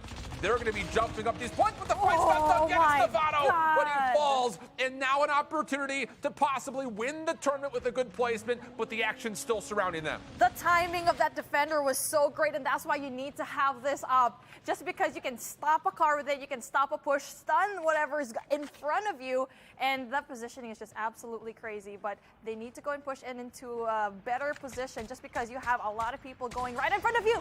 Gets rid of that helicopter, and they have another opportunity here. Oh, the thing about it is that this is Jokesta. He's been great on his own. Galadon is a part of the picture with this duo, but Jokesta will fall. Noah finds one. Philly and Noah find the second. That's 10 kills for Noah, 12 in total, and they may have just done enough. We have yet to see a single elimination from Sun. It's the hipfire attachment, the legendary hipfire that we like to see. The hipfire boost, the more you actually fire at someone, the smaller it gets every time you go and shoot, and that's why he's so comfortable at those close-range gunfights. Band up top, Envoy down low. Also, Iceman Isaac in a high ground position where he would have to work through a 1v1 actually. It's 3 players that are in that conversation. And whoa, that could get really dicey very quickly. Sun able to find one. That's not bad. Is there maybe a second opportunity to find the other? Sun takes down Isaac. So now 2 kills for Sun, trying to claw their way back into this tournament. No, Noah from YouTube is gonna go down already. This is just too close. Philly is gonna have the outstanding job to try to place high enough just in case. Tectonic is going to be going down. We're not quite sure who actually got that. So let's see what is going to happen here. JHC already with the amazing Antelope. That is a really great thing to actually go and do. Top 5 position. 8 total players left. Sun has both the Bobbies in front. Wants to take the fight. Nade goes forward first. Smoke second. Couple armor tags are there, but nothing more. Tough position to fight from. The circle's going to force them to move, but Sun with the grapple can get the high ground quickly. Another team driving in the front. Team 2 is Yanrick, still alive. Wait, have we completely lost Noah and Philly? They may be out of the picture. I think they're out. So unfortunately, we didn't really get to see it. So we see Yanrick still alive and kicking. Team 22 as well. That's JHC and Ray having really great vehicle gameplay. I feel like Band! How is he still alive? What? Tries to cook up a nade to take down the vehicle and actually is able to provide some damage. Opportunity for maybe more, but Yanrick able to finish off the kill. Quickly coming over Team 22, but Sun still up top. Bobby Puff has no idea what's going on or where to go. He can't get through the fence line. A couple of shots come out, but now Bobby plays in the picture. Defender comes out, Sun gets stunned, and Sun is down. The only real question was we have 3 teams remaining for the tournament is did Sun do enough? We'll have to wait to see as we still have to finish off this lobby here, and Bobby plays is left with a 1v2. Has to go up to the high ground, and it's not gonna happen. Sin and Yanrick will clean things up. Oh no! It's all chaos, it's all confusion. And it's going to be almost an impossibility to give you a for sure on who just won that tournament. But at least we know for a fact Game 5 goes the way of Jan-Riek and Sin. And whoa, we're going to get the math here pretty quickly, Blaze, I think. Yeah, we are, folks. Wow, what an insane round number 5 to end that one off. Jan-Riek and Sin, they got it done there in the late game. But we saw a lot of those teams who were in that winning, on that winning cusp, who still had a chance to win in this round, make it there towards the late game. And when these results get tallied, I know the guy in the back is sweating. He's like, hold up, let me make sure I do my math right so we can make sure we crown the right winner. And he's been doing a good job all weekend. I'm pretty sure he's going to be good. But man, what a round that was. That was absolutely crazy. And with all the scores, I was sweating. When we were taking a look, every time there was an update on the left, I'm just like, okay, is my pick going to win it or not? Or is your pick going to win or not? Because it's just that close. And honestly, Sun, I think I don't know. It's going to be really close. It's going to be crazy. But as we get all of those results tallied up, man, we look back and we think, what a crazy weekend. This has been an enjoyable weekend. It's the Call of Duty Mobile 2-year anniversary, and we had 4 tournaments go down throughout the course of the weekend for Battle Royale in LATAM, APAC, EU, and North America. It went down, and our content creators and professional players put on a show for everyone at home. And if you guys missed the European region yesterday, here's a recap for it. And this is pretty much almost going to be like the Ferg montage. Yeah, literally the Ferg-tage is coming through. I mean, they smoked everybody. And it wasn't just Ferg as well. Like, big shout outs to Sono. He was playing evenly with Ferg. The thing about it, though, like comparing yesterday to today, I mean, these guys were just running and gunning the entire time from start to finish, off drop up until that final circle. And we saw none of that today. Like, the competitive level in the North American region was so much higher from top to bottom. Or Ferg is just that good, which very well may be the case. Like, I would have loved to see him in the lobbies today if he could have been. Same. I think that would have been absolutely sick. And, when it came down to it, they were the top dogs. They won by, I want to say, second place were definitely under 100 or more points below them, okay? They came out with 45 kills over the entire day, I believe it was. And we'll see if Sun and Bunny Fufu possibly can top them, because I don't think anyone else got close to Sun's and Bunny Fufu's kills in our tournament. But yeah, because the Sun was frying the entire time. So we'll see those results coming up soon. But when it comes down to the lobby, who was the most lethal? And there you're going to have it right on your screen, Chef. Yes, Noah had 10. Yeah, 12 in total. 12 that's 50 total. points. Yeah. Right to that's just 50 right there. Plus that 7th placement points. I still don't know. That's a thing. Sun placed 4th, having 3 kills. I don't know. Those placements, I mean, that's a difference between 22 points and actually only 18. Oh. I don't know.